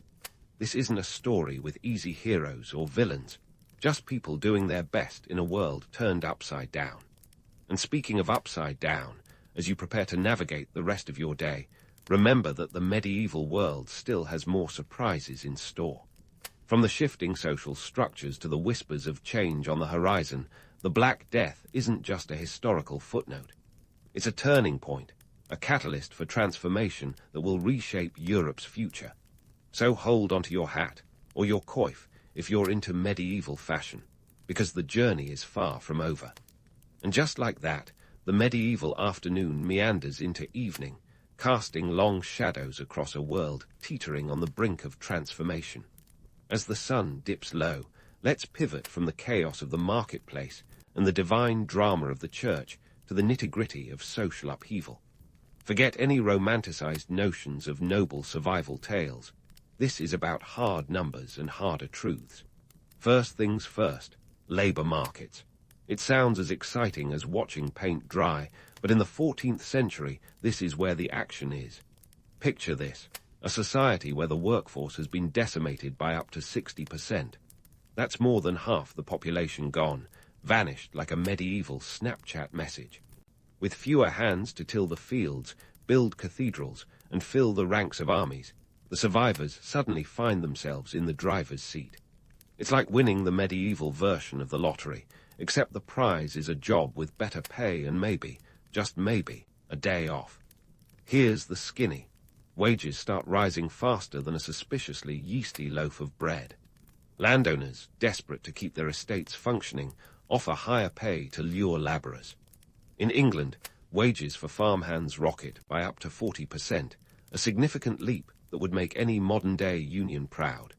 The Statute of Labourers, enacted in 1351, tries to cap these wages to pre-plague levels, but it's about as effective as catching water in a sieve. Workers know their worth, and they're not about to settle for less. This economic shift sends ripples through the social fabric. The rigid feudal system, with its hierarchies as inflexible as a knight's armor, begins to buckle. Serfs, who were previously stuck to the land like barnacles to a ship, start negotiating better terms, or simply packing up and leaving for greener pastures. It's the start of a slow march toward a more mobile and, dare I say, modern workforce. This isn't the dawn of workers' rights, but it's definitely the crack of pre-dawn light. Now, let's shatter another romantic myth. The idea of communities banding together in heartwarming unity. Sure, some towns rally, rebuilding and recovering with a resilience that would make a phoenix blush. But many communities fracture, torn apart by fear, grief, and good old-fashioned paranoia. The plague pits neighbor against neighbor, with accusations flying as fast as the rats scurry. In some places, it's every man, woman, and child for themselves, a survival of the fittest that Darwin would later put into words, but medieval folks lived firsthand. Then there's the heroism narrative, the notion that the plague forged a generation of gallant survivors. Reality check. It's less about knights in shining armor and more about folks just trying to keep their heads above water. Some rise to the occasion, sure, but others crumble under the weight of loss and uncertainty.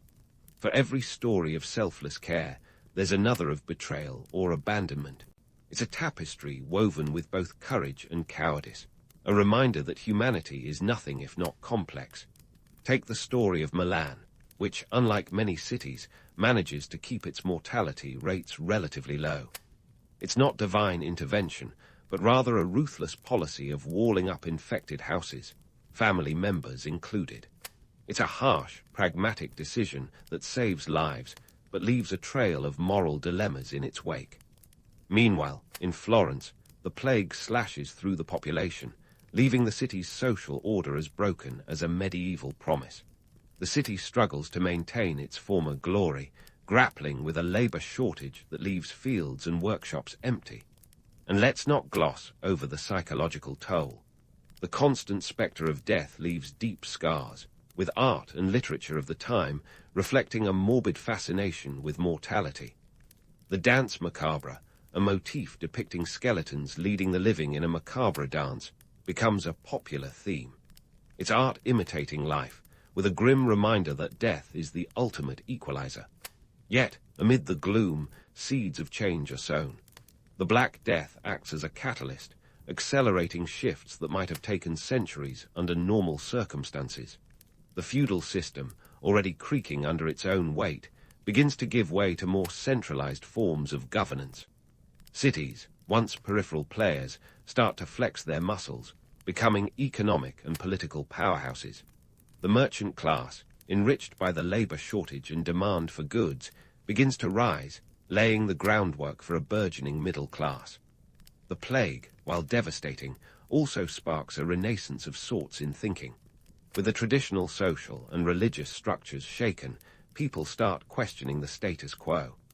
It's the beginning of a slow but inexorable move towards the Enlightenment, a time when reason begins to trump superstition, though not just yet. For now, medieval society is still very much in the thick of it, grappling with both the profound and the petty. As the day winds down, you might find yourself pondering the absurdities and ironies of it all. The plague, in its indiscriminate cruelty, levels the playing field, forcing humanity to adapt or perish. It's a brutal teacher, but one that leaves a lasting legacy. So, as you wrap up your medieval day, remember that history is a tapestry of contradictions, where tragedy sparks transformation, and where survival isn't just an act of heroism, but sometimes sheer luck. And with that, the evening settles in, promising more tales of upheaval and resilience. The journey isn't over, so hold onto your doublet. There's more history to unravel.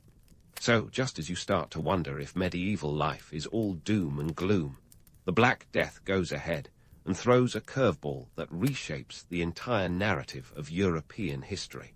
Sure, it spelled disaster in the short term, but in the long haul, it's like the ultimate plot twist that gets the story rolling towards the Renaissance. Yeah, that Renaissance. The one with Leonardo da Vinci, Michelangelo, and all those teenage mutant Ninja Turtle names. First off, let's talk about demographics. The plague wipes out an estimated 25 to 50 million people across Europe between 1347 and 1351, which means there's suddenly a lot more breathing room, literally. This depopulation has an ironic upside. With fewer mouths to feed, the survivors find themselves in a world where resources are surprisingly abundant. Land, previously hoarded by the aristocracy like medieval Bitcoin, becomes more accessible. For the first time, peasants can negotiate, and they do. They demand better wages, and in many cases they get them. It's like the ultimate medieval bargaining chip. Pay me more or enjoy ploughing your own fields. Economically, this shift rattles the very bones of feudalism. Landowners, faced with a labor shortage, have no choice but to offer better conditions. This sparks a transition from serfdom to something resembling a free labor market. It's a slow burn, but it's the beginning of the end for the feudal system. By the 15th century, the seeds of capitalism are sown, with tenant farming and wage labor paving the way. Who knew that a plague could be the catalyst for economic enlightenment? Now, let's pivot to urban life. The Black Death doesn't just decimate the population, it also clears out crowded, unsanitary cities. When people start repopulating, they do so with a newfound awareness of space and hygiene. Urban planning becomes a thing. Cities like London and Paris begin to reorganize themselves, with wider streets and better waste management. These changes aren't just about aesthetics, they're practical responses to the grim reality of disease transmission. It's the medieval version of clean up your room, except on a citywide scale and with a lot more at stake. And here's a juicy tidbit.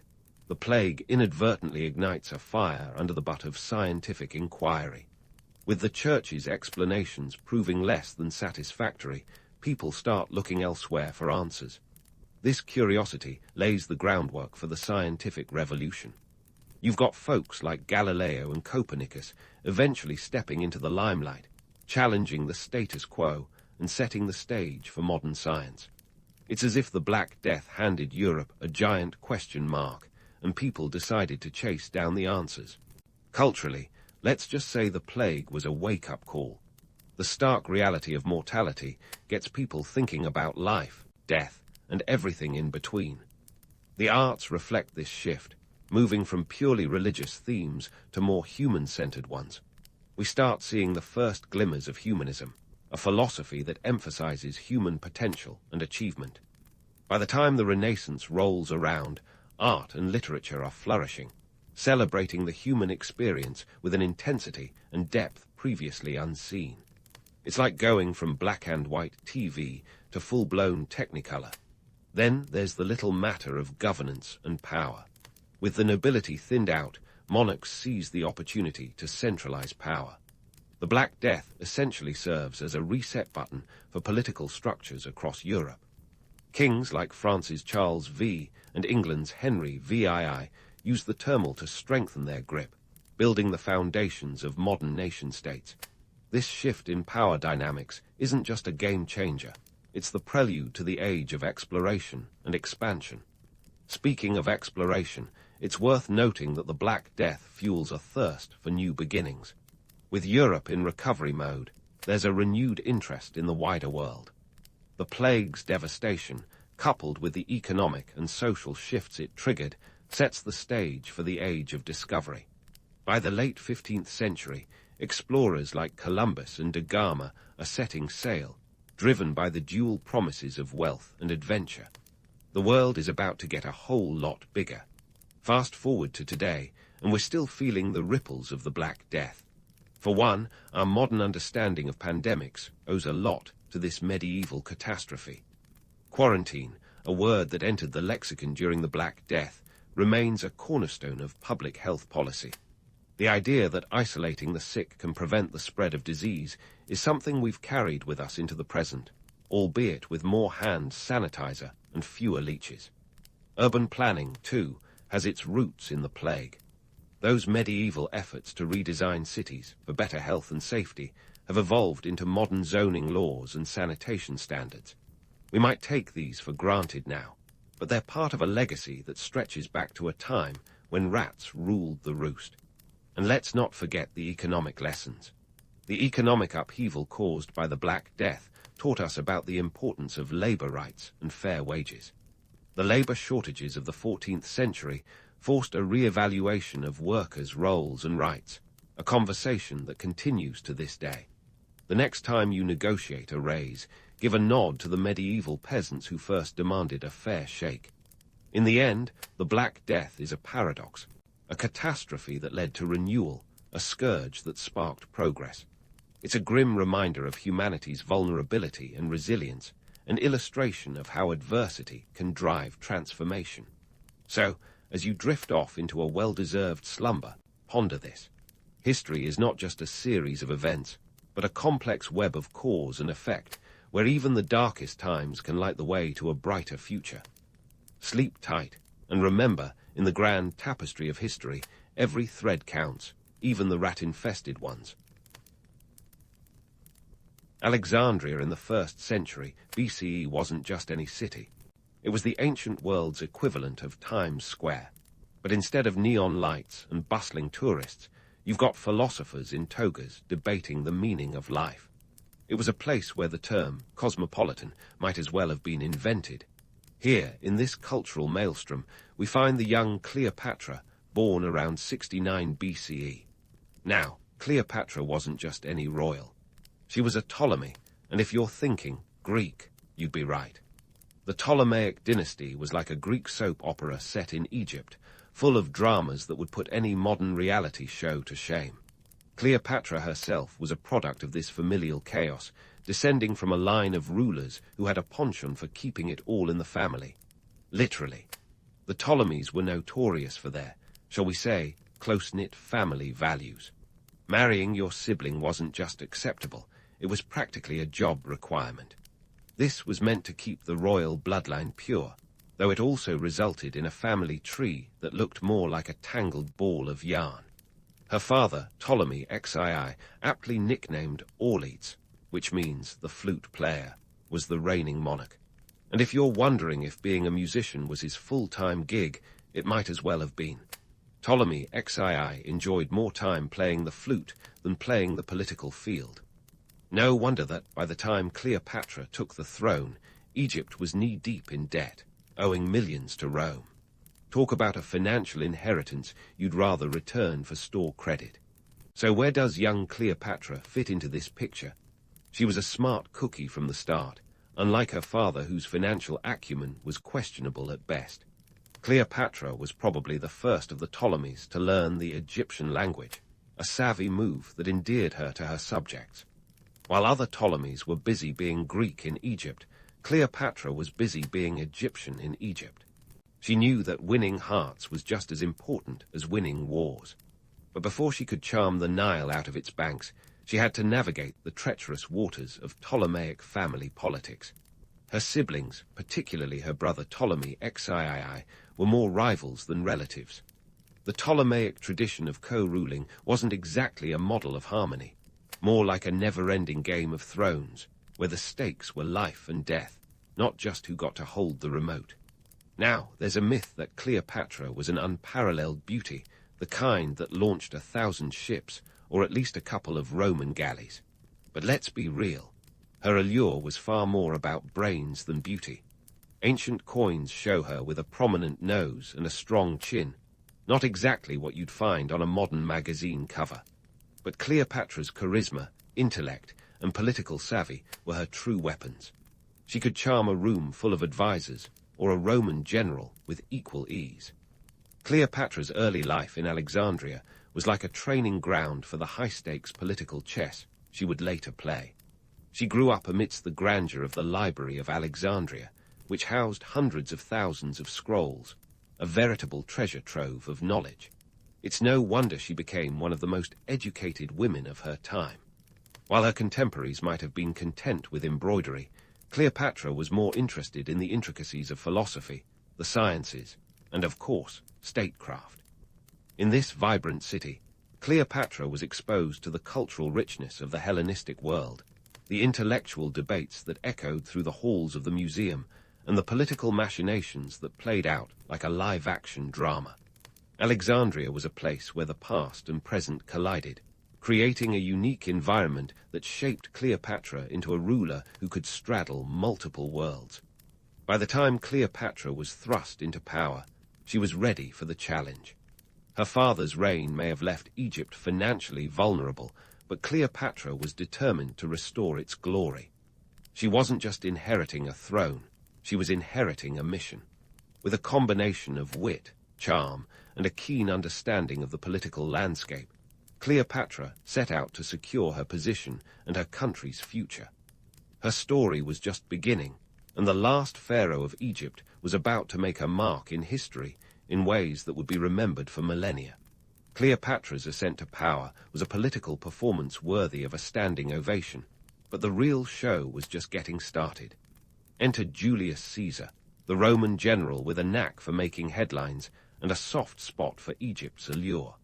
Their first meeting, let's just say it wasn't your typical swipe-right encounter. Picture Cleopatra rolled up in a carpet like an ancient burrito delivered to Caesar's quarters. Talk about making an entrance. This was Cleopatra's version of speed dating. Skip the small talk, go straight to the grand gesture. But why the carpet? Cleopatra was playing chess in a world of checkers. Her brother, Ptolemy XIII, had taken control, and the only way back to the throne was to win over Rome's most powerful man. She knew that to charm Caesar, she needed more than just a pretty face. It was about making an unforgettable impression, and let's be honest, nothing says, "Remember me," quite like unrolling yourself in front of a dictator. Now, Caesar wasn't exactly in Egypt for the scenery. Rome had its eyes on Egypt's grain like a dieter on a cheat day. Egypt was the breadbasket of the ancient world, its fertile lands producing enough wheat to feed an empire. For Caesar, securing Egypt's allegiance meant a steady food supply for Rome's hungry masses. Cleopatra needed Rome's support to stabilize her rule, and she played her hand with the finesse of a seasoned diplomat. Their alliance was as much about pragmatism as it was about passion. Cleopatra's charm and intellect were her aces, and she played them well, convincing Caesar to support her claim to the throne. With his backing, she returned to power, but not without a cost. Ptolemy XIII met his demise in the Nile, a casualty of the political turmoil that Cleopatra navigated with the precision of a tightrope walker. But don't let the romance fool you. Cleopatra was a ruler first and a romantic second. She wasn't just cozying up to Rome for fun, she was securing Egypt's future. Her economic strategies were as ingenious as her political maneuvers. With Rome's influence growing, Cleopatra knew she had to keep the grain flowing to the empire. She reformed Egypt's tax system, ensuring a steady income from exports that kept her kingdom afloat financially. Her policies weren't just about filling coffers, they were about keeping a delicate balance between independence and alliance. Cleopatra's reign was a masterclass in crisis management. Her ability to stabilize Egypt's economy was as impressive as her political acumen. She turned to the Nile, the lifeblood of Egypt, ensuring that its annual floods were harnessed for maximum agricultural output. This wasn't just about keeping Rome happy. It was about ensuring her people were fed, her soldiers were paid, and her throne was secure. But was Cleopatra a shrewd leader or just a brilliant crisis manager? The lines blur, as they often do in history. Her ability to adapt to the rapidly changing political landscape was unmatched, but it was also a necessity. With Rome's shadow looming large, Cleopatra wasn't just playing for power. She was playing for survival. Her reign was a dance on a razor's edge, each step calculated and precise. Cleopatra's relationship with Caesar was the stuff of legends, but it's crucial to remember that behind every great story lies a complex web of motivations. Their alliance was a marriage of convenience. Political power meets practical need. Her charm wasn't just about seduction, it was about strategy. She knew that to secure her reign, she needed more than just Roman support. She needed Roman respect. The romantic tales of Cleopatra and Caesar often overshadow the gritty reality of their partnership. It was a union of two political titans, each using the other to achieve their goals. Cleopatra's legacy as a leader was defined by her ability to navigate these treacherous waters, balancing diplomacy with decisiveness, charm with cunning. Economically, Cleopatra's reign was a testament to her ability to leverage Egypt's resources for maximum advantage. She wasn't just a ruler in name. She was a ruler in action, constantly working to ensure her kingdom's prosperity. Her tax reforms, her focus on grain production, and her strategic alliances all point to a leader who understood the intricate dance of power and politics. Cleopatra's story is one of myth and reality, romance and pragmatism. Her legacy is not just that of a queen who captured the heart of a Roman general, but of a ruler who captured the essence of leadership in times of uncertainty. As we peel back the layers of her life, we find a woman who was as much a product of her time as she was a shaper of it. And as we leave this chapter, it's clear that Cleopatra's tale is far from over. The last pharaoh of Egypt was more than just a footnote in Rome's history. She was a force to be reckoned with, a ruler who understood that the game of thrones was one of perpetual motion, where standing still was not an option. Stay tuned, because Cleopatra's story is just starting to unfold. And just like that, we pivot from Julius Caesar's curtain call to the next act in Cleopatra's saga. Mark Antony, Rome's resident party animal and military maestro. If Caesar was Cleopatra's political stepping stone, Antony was her high-stakes gamble, a romance-less Romeo and Juliet, and more geopolitical chess match. But let's not sugarcoat it. Antony had his own agenda, and it wasn't just an ancient version of Love Island. Antony and Cleopatra met under circumstances that would make any modern soap opera writer swoon. He was in a power struggle back home, and she was, well, Cleopatra, always in a power struggle of her own. Their first encounter was a spectacle of opulence that would have made any rapper's video blush. Cleopatra, never one to shy away from drama, sailed up the Kidnos River in a ship decked out in gold and purple sails, while she herself was dressed as Aphrodite. Not exactly subtle, but hey, when in Rome, or near it. Their partnership was less about love letters and more about ledgers. Cleopatra needed Antony to secure her throne and keep Egypt's economy ticking over like a finely tuned sand clock. Antony, on the other hand, needed Egypt's wealth to fund his ambitions in Rome. And what did Egypt have in spades? Grain, of course, the ancient equivalent of today's oil. Forget roses. Antony and Cleopatra's courtship was fertilized by wheat fields and the clinking of coins. Now, let's talk about their challenge to Rome. This wasn't just a lover's spat blown out of proportion. Cleopatra and Antony weren't playing for keeps, they were playing for empires. Antony, with Cleopatra's backing, took a stab at ruling the eastern provinces of Rome. It was a bold move, but one that came with a hefty price tag. Cleopatra, always the financier, poured Egypt's resources into Antony's campaigns, a risky investment that promised great returns, or ruin. Enter Octavian, future Augustus, and a man not exactly known for his forgiving nature. He saw Antony and Cleopatra as a direct threat to Rome's stability and his own power. So what did he do? He painted them as villains in a political play, turning the Roman Senate against them by portraying Cleopatra as a seductive sorceress and Antony as her bewitched puppet. A bit like the tabloid headlines of today, only with more togas and less Photoshop. As tensions escalated, the conflict reached its crescendo at the Battle of Actium in 31 BCE. Picture this. A massive naval battle, with Cleopatra and Antony's fleet facing off against Octavian's forces in the Ionian Sea. This wasn't just a skirmish. It was the ancient world's version of a blockbuster movie finale. Cleopatra and Antony were banking on their naval superiority, literally. Their ships were laden with not just sailors, but the hopes of an entire dynasty. But here, that's where the plot thickens in a way no one saw coming.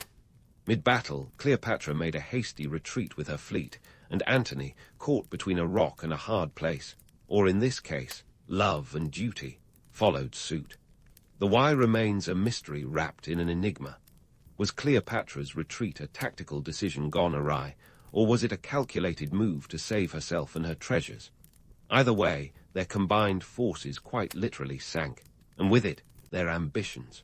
Antony's loyalty to Cleopatra was his Achilles' heel, a tragic flaw Shakespeare himself couldn't resist dramatizing centuries later. Octavian seized the opportunity, branding Antony a traitor and Cleopatra the instigator. Talk about a PR disaster. The Roman propaganda machine went into overdrive, villainizing Cleopatra as a power-hungry temptress, a narrative that has stuck around like an unwanted party guest for over 2 millennia. But let's set the record straight. Cleopatra wasn't just about the drama, she was about survival. Her alliance with Antony was as much about protecting Egypt as it was about political ambition. She was a ruler in a man's world, playing a game of realpolitik that would have made even Machiavelli take notes. Her relationship with Antony was a blend of romance and strategy, a delicate balance between heart and head. Economically, Cleopatra's support of Antony was a gamble with Egypt's coffers. She funneled resources into their shared military ventures, knowing full well the stakes involved. It wasn't just love on the line, it was Egypt's future. And when the chips were down, Cleopatra was left with a kingdom teetering on the brink, her ambitions dashed on the shores of Actium like so many broken amphorae. In the aftermath, Cleopatra faced the harsh reality of Roman retribution. Octavian's forces closed in, and with Antony's forces depleted, her options were limited. This was no romantic tragedy. It was a political catastrophe. Cleopatra's dream of a powerful, independent Egypt was slipping through her fingers like the sands of the desert she called home. Their story might be romanticized as a tale of passion and betrayal, but the truth is far more nuanced. Cleopatra and Antony's relationship was a fusion of love and necessity, a partnership as strategic as it was personal.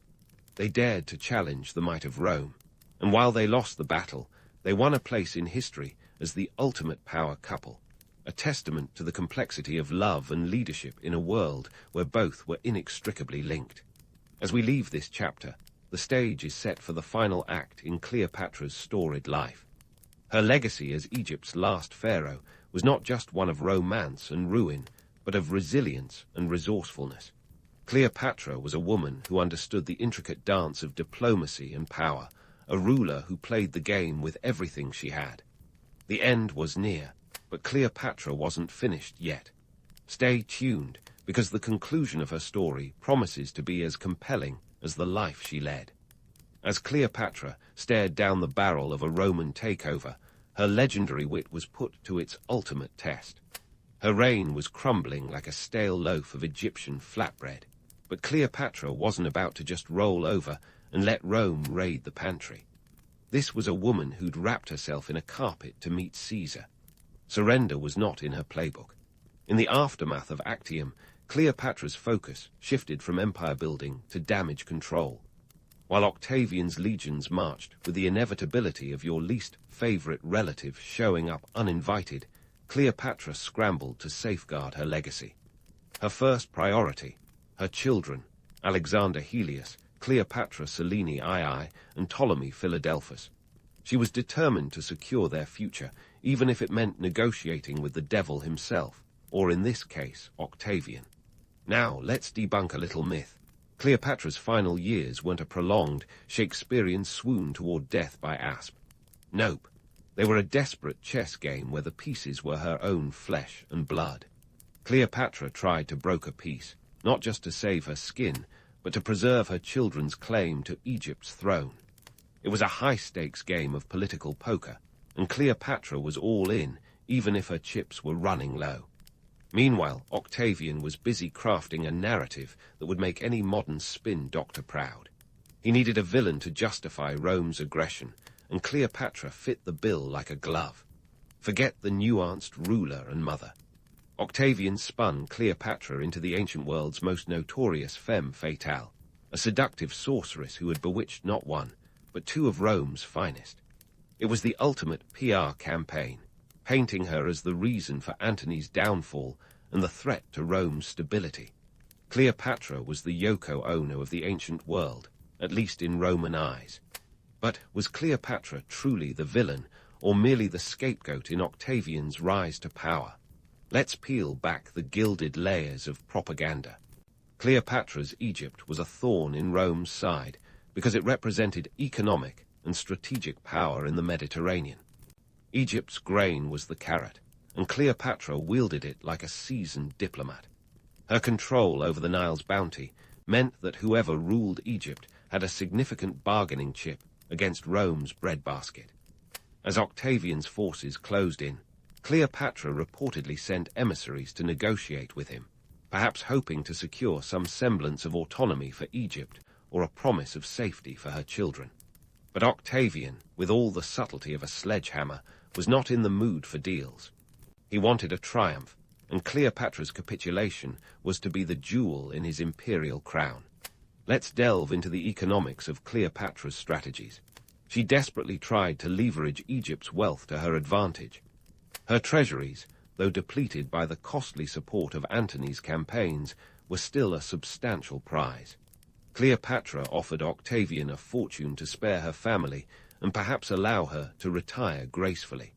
But Octavian wasn't interested in just money. He wanted power, and the symbolic victory of Cleopatra's submission was priceless. As Octavian's forces finally breached Alexandria's defenses, Cleopatra took refuge in her mausoleum, a grim foreshadowing of battles lost. She sent word to Octavian, offering herself as a captive under the guise of peace negotiations. Cleopatra knew that her capture would be a trophy for Octavian, a spectacle to parade through Rome. But she was hedging her bets, hoping to secure a future for her children, who were, after all, her ultimate legacy. Cleopatra's end, though less theatrical than Hollywood's snake charmer fantasy, was no less tragic. She died in 30 BCE, possibly by poison, a decision that was as much strategic as it was desperate. Better to die on her own terms than be paraded through Rome in chains, reduced from a queen to a sideshow. Her death was the final act of defiance against a world that had left her with few choices. In the aftermath, Octavian took Cleopatra's children captive. He paraded back to Rome, where the narrative of Cleopatra as the dangerous seductress was cemented in the public consciousness. Her children were raised in Rome, far from the land their mother had fought to preserve. Cleopatra Selene II would go on to marry King Juba II of Mauritania, a political alliance that ensured her survival. But the dream of a Ptolemaic restoration in Egypt died with Cleopatra. Cleopatra's legacy, much like her life, sits at the intersection of myth and reality. She was not just the temptress of Roman imagination, but a ruler who dared to play a man's game in a man's world. Her story is one of resilience, strategy, and ultimately the harsh realities of power politics. Egypt's last pharaoh was more than a mere footnote in Rome's history. She was a testament to the complexities of leadership amid the shifting sands of her time. As we leave Cleopatra's tale hanging on the precipice, remember, her legend, like the Nile, runs deep and wide, a testament to the enduring power of a woman who refused to be defined by the whims of men. Stay tuned, because her story still echoes through the annals of history, a reminder of the indomitable spirit that once ruled the land of the pharaohs. Cleopatra's legend lingers like a mirage over the sands of time, a blend of regal reality and romanticized myth that refuses to fade. So, what about her legacy as Egypt's last pharaoh? Was she the cunning seductress of Roman smear campaigns, or a savvy leader trying to hold her own against imperial juggernauts? Well, let's sift through the sands of propaganda and get to the heart of the matter. First, Cleopatra's legacy as a historical figure is like an ancient drama with a dizzying array of plot twists. She was the final ruler of the Ptolemaic dynasty, a line that had ruled Egypt for nearly 300 years. That's longer than the United States has been a country, folks. Her reign represented the end of an era, a sunset over Egypt's independent pharaonic tradition before Rome's imperial dawn. Cleopatra was tasked with the Herculean challenge of maintaining Egypt's autonomy while entangled in the power struggles of the Roman Republic, which was about as easy as keeping a camel in a broom closet. Cleopatra's political acumen was undeniable. She was no mere figurehead. Her ability to speak Egyptian was a masterstroke of diplomacy, endearing her to her subjects in a way her predecessors never bothered to. She was also an economic strategist, reforming Egypt's tax system to keep the treasury afloat in stormy Roman seas. Despite the heavy toll of her political gambles, like backing the wrong Roman horse in Antony, she kept Egypt's economy relatively stable, a feat akin to balancing on a tightrope during an earthquake. Yet, for all her savvy, Cleopatra was caught in the crosshairs of Roman intrigue. Her portrayal as a femme fatale was largely crafted by Octavian, who later became Augustus, the first emperor of Rome. He needed a villain for his narrative, and Cleopatra was the perfect scapegoat, wrapped in exoticism and mystery. This image was so potent that it's persisted for over 2 millennia, proving once again that when it comes to storytelling, never underestimate the power of a good villain. But let's not kid ourselves. Cleopatra wasn't just a victim of bad press. She was a player in the high-stakes game of ancient geopolitics, where alliances were as fragile as papyrus in a rainstorm. Her relationships with Julius Caesar and Mark Antony were as much about political maneuvering as personal connection. These alliances were strategic moves in a world where power was synonymous with survival.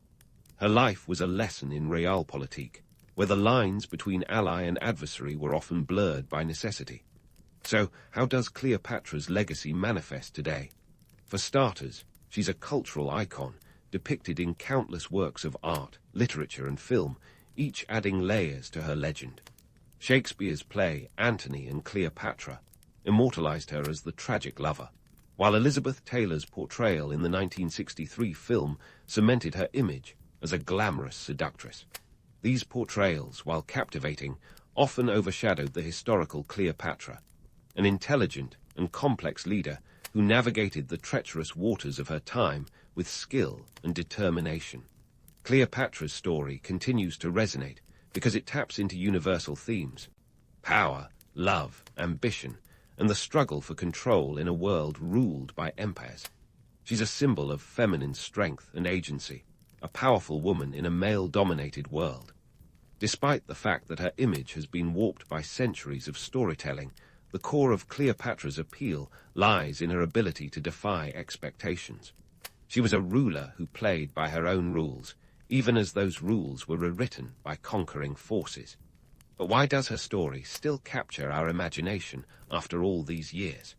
Perhaps it's because Cleopatra embodies the complexities of leadership and the human condition. She was a ruler who dared to challenge the status quo, a woman who defied the expectations of her time. Her life was a tapestry woven with threads of power, passion, and political prowess, a narrative that unfolds with each retelling. In the end, Cleopatra's legacy is a testament to the enduring power of myth and history, a reminder that the stories we tell can shape how we see the world and ourselves. Her life was a mirror reflecting both the possibilities and the perils of power. And as long as there are tales to tell and lessons to learn, Cleopatra will remain a captivating figure, straddling the line between history and legend. So, as we close the book on Cleopatra, let's remember her not just as a queen entangled in romance and ruin, but as a formidable leader who left an indelible mark on history. Her story is a reminder that history's most enduring tales often blend fact with a dash of fiction, creating a legacy that resonates through the ages. Cleopatra may have been the last pharaoh of Egypt, but her spirit lives on, a timeless symbol of resilience and intrigue in the grand saga of human history. In the unforgiving expanse of the Mongolian steppes, where the grassland stretches further than your eye can squint, a baby named Temujin was born around 1162. Picture a world where newborns didn't get swaddled in cozy cotton, but rather faced the elements head-on, because this kid had to grow up tough. Temujin, who'd later don the fearsome title of Genghis Khan, entered history surrounded by myth and survival. And let's get one thing straight from the start. His birth was more dirt and grit than divine sparkle. The legend has it that Temujin was born clutching a blood clot, a sign, they said, that he'd become a great warrior. But let's pause the drumrolls. Mongolian midwives probably saw more than their fair share of such prophetic births. The reality was less about fate and more about fierce competition. In a landscape where winter could kill and summer wasn't much kinder, survival wasn't guaranteed by omens but by sheer tenacity. Temujin's early life was a masterclass in adversity. His father, Yesuje, was a local chieftain of the Borjigin clan, but don't imagine a grand castle or even a cozy yurt. It was more like a loosely organized group of families trying to scrape a living from the sparse land. When Temujin was only 9, Yesuje was poisoned by rival Tartars, a classic case of Mongolian hospitality gone wrong. Suddenly, our future great Khan was left fatherless, and here's the kicker. His own tribe then abandoned him and his family. Talk about ruthless social Darwinism. With his mother, Holan, and a handful of siblings, Temujin was left to fend for himself. Holan, a woman of formidable resilience, became the backbone of their survival. If you're imagining her as some medieval Martha Stewart, think again. She was more like Bear Grylls with a vendetta, teaching her children how to scavenge for food and avoid becoming someone else's dinner. This experience of betrayal and hardship wasn't just a sob story. It was the crucible in which Temujin's leadership was forged. As for the divine birth narrative, let's just say it's easier to rally warriors to your cause when they believe you've got destiny on speed dial. But the truth was, Temujin's leadership didn't spring from the heavens. It grew from the hard soil of his early life. This kid didn't have the luxury of royal tutors or courtly manners. His education came from the school of hard knocks, and graduation was survival. Temujin's adolescence read more like an action thriller than a coming-of-age tale. He was captured by a rival tribe, the Teichiad, and enslaved, which was less about dramatic chains and more about relentless drudgery. Yet, in a twist straight out of a Hollywood script, he managed to escape, aided by a sympathetic captor. This experience would leave a permanent mark, teaching him the value of loyalty and the dangers of trust, lessons he'd carry into his future empire building. Now, let's talk about his unifying mission. Temujin didn't just wake up one day and decide to conquer the world for giggles. The Mongolian tribes were like a giant dysfunctional family reunion, everyone related, yet no one got along. Constant infighting, cattle raids, and revenge killings were the order of the day. Temujin's vision was to unite these feuding clans under one banner, a mission that was less about peace, love, and understanding, and more about survival and strength in numbers. He started by building alliances through marriage, a political tool as old as time itself. He married Bert, his childhood companion, solidifying an alliance with a powerful tribe. This wasn't a fairy tale romance, but a strategic move. Bert, however, would prove to be a crucial partner, both politically and personally. Shortly after their marriage, she was kidnapped by the Merkit tribe, prompting Temujin's first major military campaign to rescue her. Spoiler alert, he succeeded, and the rescue boosted his reputation as a leader capable of decisive action. Temujin's leadership style was a mix of charisma, brutality, and shrewd politics.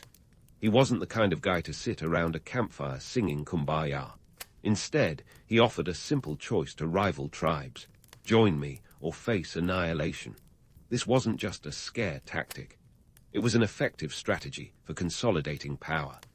By the late 12th century, Temujin had united several tribes, laying the groundwork for what would become the Mongol Empire. But let's not romanticize this as a peaceful unification. The process was bloody and brutal, and many paid the price for resisting. Temujin's life was a testament to the harsh realities of power in a world where might often made right. His vision extended beyond mere conquest. He sought to create a new order, one where loyalty was rewarded and betrayal was met with swift retribution. In the grand tapestry of history, Temujin's early life might seem like just another rags-to-riches story. But it's the gritty details, the blood, sweat, and tears that illuminate the path from a vulnerable child on the steppes to the formidable Genghis Khan. His story wasn't about divine right or destiny fulfilled. It was about a man who rose from the ashes of betrayal to forge an empire with fire, steel, and a relentless will. Stay tuned, because the saga of Genghis Khan is just getting started. Now, as Temujin, soon to be the world's most notorious conqueror, tightened his grip on the Mongolian tribes, it was time to build more than just a coalition. He needed an unstoppable force. Enter the Mongol army, a war machine so finely tuned it made Swiss clocks look like amateur hour. But hold your horses, folks, because this wasn't some overnight miracle. Temujin, now Genghis Khan, crafted his army with a blend of raw talent and some old-school psychological warfare that would make modern generals take notes. First things first, let's talk about organization. Genghis wasn't just herding a bunch of nomadic warriors into battle willy-nilly. He divided his forces into units of tens, hundreds, thousands, and 10,000s. This decimal system wasn't just for show. It was a masterpiece of logistical genius.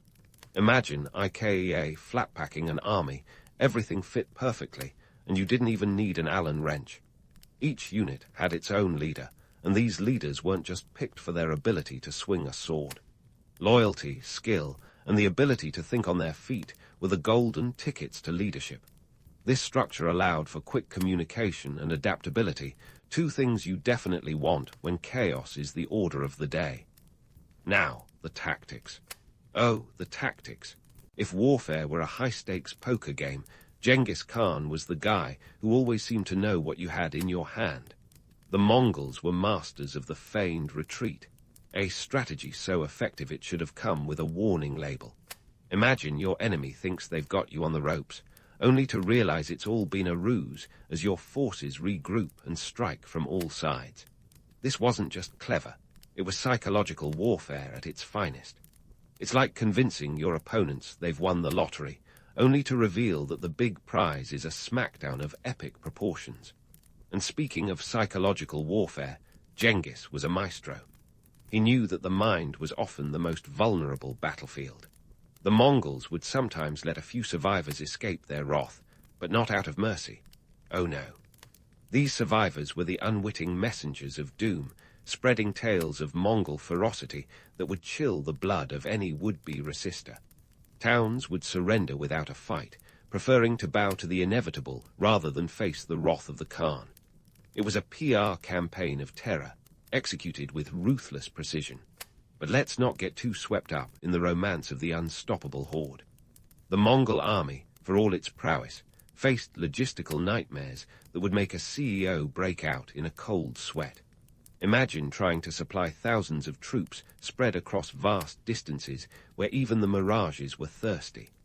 The Mongols relied heavily on their horses, not just for mobility, but as a food source when rations ran low.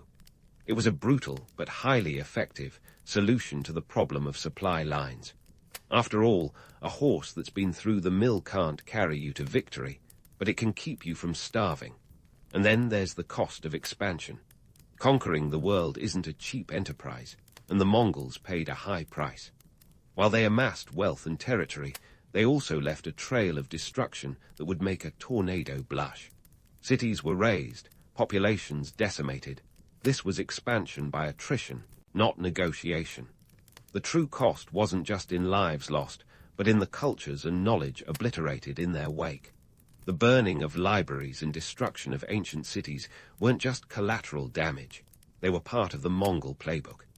Despite this, the Mongol Empire also brought about unexpected economic boons. Their vast network of trade routes, the famed Silk Road, flourished under Mongol protection. Trade wasn't just a side gig for the Mongols, it was a cornerstone of their empire. By ensuring safe passage for merchants, they facilitated an exchange of goods, ideas, and technologies that connected the East and West in unprecedented ways. This wasn't just about silks and spices, though those were definitely on the list, but also about paper, gunpowder, and even noodles. Yeah, you can thank the Mongols for your next spaghetti dinner in a roundabout way. But let's not sugarcoat it. Maintaining this kind of empire was like juggling flaming swords. The further the Mongols expanded, the harder it was to keep everything in check. Communication lagged, rebellions brewed, and the sheer effort of administering such a colossal empire was akin to herding particularly stubborn cats. Genghis Khan might have been the master of conquest, but even he couldn't escape the law of diminishing returns. The larger the empire grew, the more cracks appeared in its foundation. In the end, the Mongol war machine was a marvel of military engineering, driven by a mix of fear, ferocity, and sheer strategic brilliance. But it wasn't invincible. The logistical hurdles and the human cost of their campaigns were reminders that even the mightiest forces have their limits. Yet, for a time, Genghis Khan made it look like the Mongol Empire was an unstoppable juggernaut, rolling over the known world with the inevitability of a tidal wave. Stay tuned, because while the Mongol army might have conquered vast lands, the saga of its rise and fall is far from over. Yet, as the Mongol war machine thundered across continents, there was another facet to this empire that was less about clashing swords and more about ink and parchment. Picture this: a sprawling empire that stretched from the Pacific to the Caspian Sea, all connected by one of the most impressive communication networks of the medieval world, the Yam postal system. Now, before you start imagining a medieval version of FedEx, let's break it down. The Yam was a series of relay stations, or urtus, strategically placed along major routes about every 25 to 30 miles. Riders could swap out their exhausted mounts for fresh steeds, ensuring messages and goods zipped across the empire faster than a medieval text message. This system wasn't just about speed, it was about control. It allowed Genghis Khan and his successors to keep their finger on the pulse of their vast domains, quelling rebellions before they could gather steam and coordinating military campaigns with the precision of a chess grandmaster. But wait, there's more. The Yam network wasn't just for official business. Merchants, travelers, and even the occasional spy could use it, for a fee, of course. The Mongols, pragmatic as ever, knew that a little extra revenue never hurt. And let's face it, when you're running an empire the size of the Mongol domain, every penny counts. Speaking of commerce, let's chat about the Silk Road. The Mongols didn't just conquer it, they turbocharged it. Under their watchful eye, the Silk Road became a bustling artery of trade, a veritable superhighway of silks, spices, and all manner of exotic goods. They didn't do this out of altruism, mind you. The Mongols had a keen eye for profit. By protecting traders from bandits and imposing a tax system that was heavy on efficiency and light on corruption, by medieval standards. Anyway, they turned the Silk Road into a cash cow. Take, for instance, the merchant Marco Polo, who waxed lyrical about the Mongol Empire's riches and organization. Sure, Polo's tales sometimes veered into the tall-tale territory, but there's no denying the allure of a place where East met West in a kaleidoscope of commerce and culture. This wasn't just about moving goods, it was about moving ideas. Technologies like paper and gunpowder made their way from China to Europe, fundamentally altering the course of history. Of course, nothing is perfect, and the Mongol administrative machine had its fair share of hiccups. Bureaucratic bungles were as timeless as the mountains themselves. The Mongols, despite their best efforts, sometimes struggled with the administrative complexities of such a vast empire. Picture trying to conduct a census when half your populace is nomadic, and the other half is just as likely to rebel if you ask too many questions. Not exactly a walk in the park, right? And then there were the tax collectors. The Mongols had a love-hate relationship with them. On one hand, taxes paid for the empire's upkeep. On the other, overly enthusiastic tax collectors had a nasty habit of sparking revolts. It's a tale as old as time. Push too hard, and the people push back. The Mongols had to strike a delicate balance, and sometimes the scales tipped in unfortunate directions. But let's take a moment to appreciate the sheer audacity of their economic vision. The Mongols understood that an empire wasn't just sustained by force alone. It needed to be fed by a thriving economy and a stable administration. This wasn't just about wealth. It was about creating a legacy. And in many ways, they succeeded. The Pax Mongolica, or Mongol Peace, ushered in an era where trade and cultural exchange flourished like never before. Now, here's a fun fact. The Mongols had some of the most diverse courtly entourages of the era. They employed administrators from all walks of life, Muslims, Christians, Buddhists, you name it. If you had the skills and the loyalty, the Mongols had a place for you. This wasn't just a clever recruitment strategy. It was a way to incorporate a myriad of perspectives into their governance, allowing them to rule a vast and culturally diverse empire. Yet, for all their ingenuity, the Mongols weren't immune to the pitfalls of empire building. The further they expanded, the more unwieldy their empire became. Communication across such vast distances was a monumental task, even with the yam. And as local governors gained power, the central authority started to wobble like a spinning top on its last rotations. In the end, the Mongol Empire was a paradox, a realm of both unprecedented innovation and relentless conquest. Their administrative savvy was as formidable as their military might, yet it was also their Achilles heel.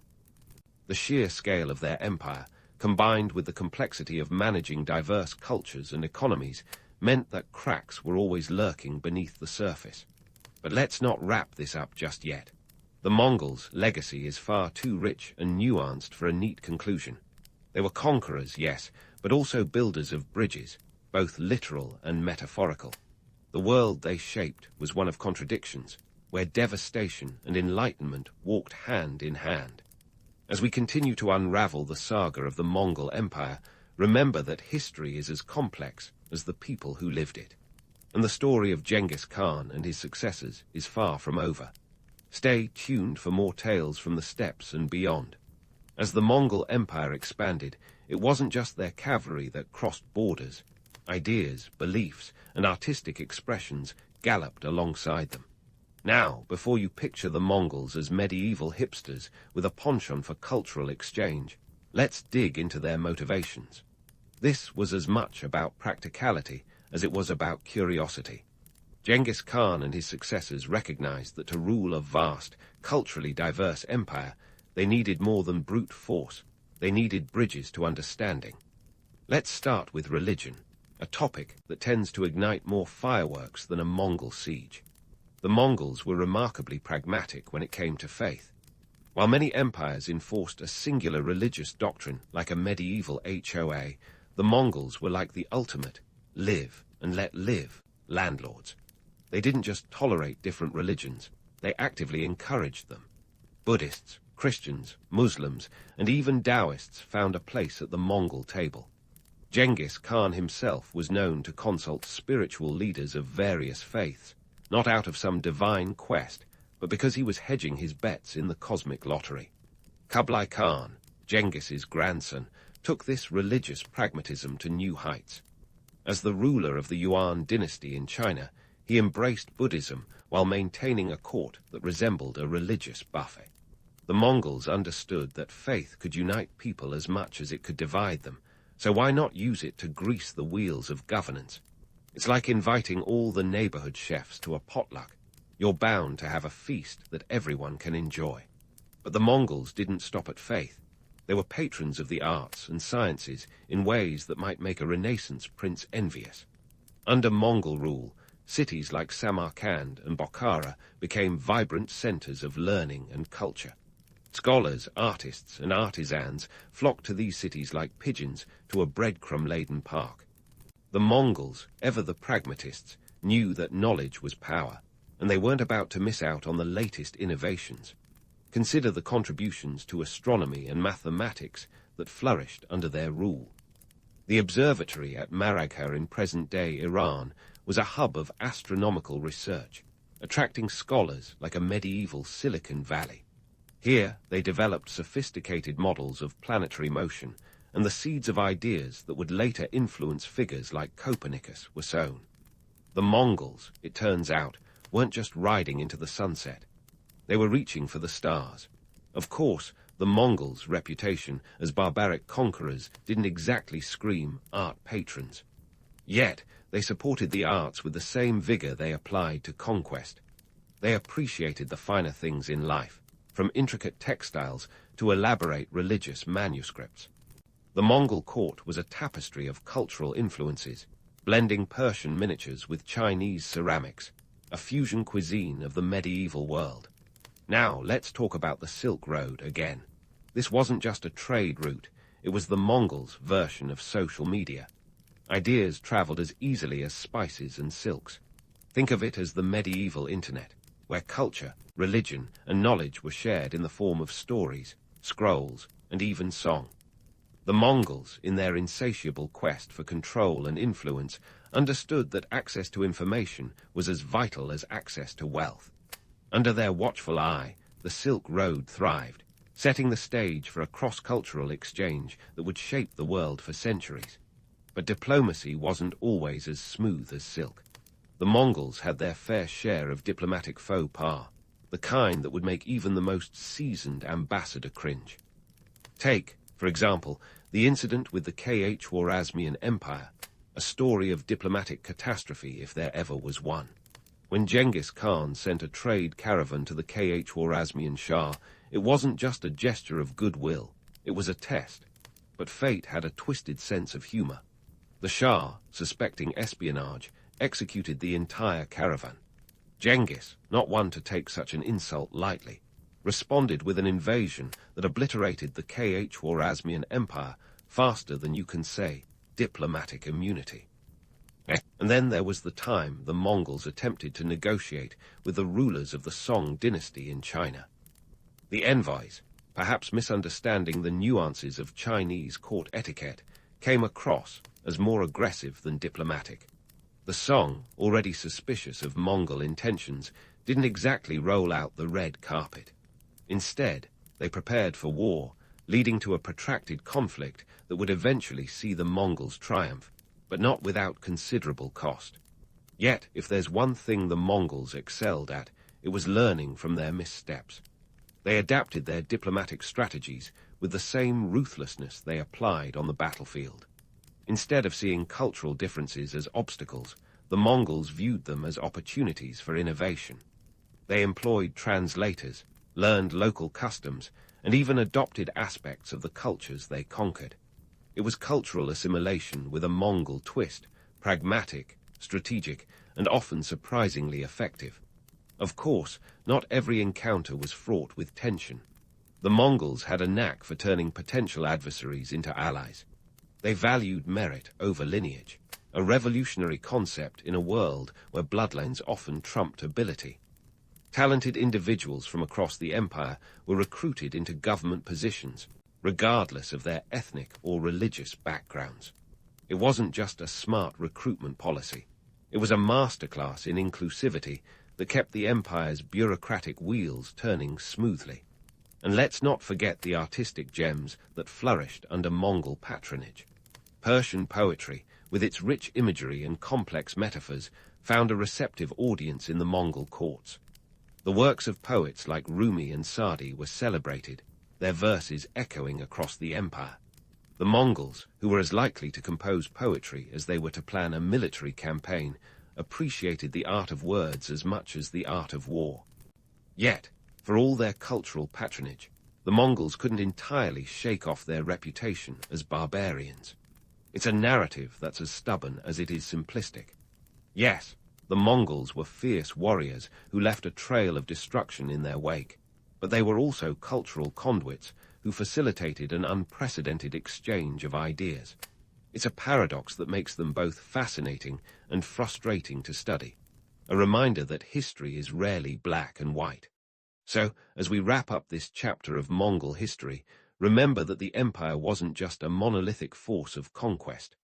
It was a dynamic, complex entity that thrived on diversity and adaptability. The Mongols may have been conquerors, but they were also connectors, binding the world together in ways that still resonate today. Stay tuned, because the story of the Mongol Empire isn't just about what they took, it's about what they left behind. And so, as we untangle the tapestry of the Mongol legacy, we find ourselves caught between the epic and the everyday, the legend and the ledger. Let's confront the duality of Genghis Khan's empire, a realm of ruthless conquerors and innovative administrators, painted with equal parts blood and ink. It's a tale woven from the harsh threads of history and the softer yarns of myth. First, let's tackle the elephant in the yurt, the Mongols' reputation as bloodthirsty marauders. Sure, they stormed across continents with the kind of fervor that would make modern-day speed demons blush. Their campaigns weren't exactly tea parties, unless your idea of a soiree includes sacking cities and a side of scorched earth. But here's the kicker.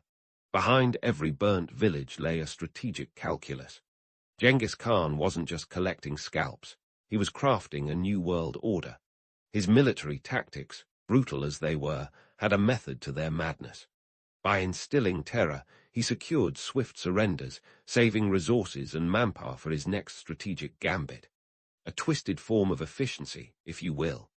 Now, let's flip the coin to the Mongols as administrators, because you can't run an empire on sheer terror alone. Genghis Khan's legal code, the Yasa, was as much a tool of governance as it was a reflection of his iron will. This wasn't just a list of do's and don'ts. It was the glue that held his empire together. It emphasized loyalty, military discipline, and, surprisingly, religious tolerance. Under Genghis, you could worship whoever or whatever you pleased, provided you didn't let it interfere with the war effort. It was an early lesson in pragmatism over dogma, a nod to the fact that empires are built not just on conquest, but on compromise. And speaking of governance, let's not forget the Mongols' economic acumen. Ever heard of Pax Mongolica?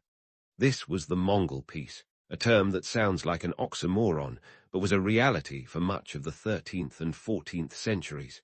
Under Mongol rule, the Silk Road flourished, transforming from a perilous path to a bustling boulevard of trade. The Mongols didn't just patrol it, they monetized it, taxing trade routes and ensuring safe passage for merchants. They turned commerce into a well-oiled machine, with tariffs and tolls that would make a modern economist proud. It's like they had their very own MBA program, centuries before Harvard was a glint in a pilgrim's eye.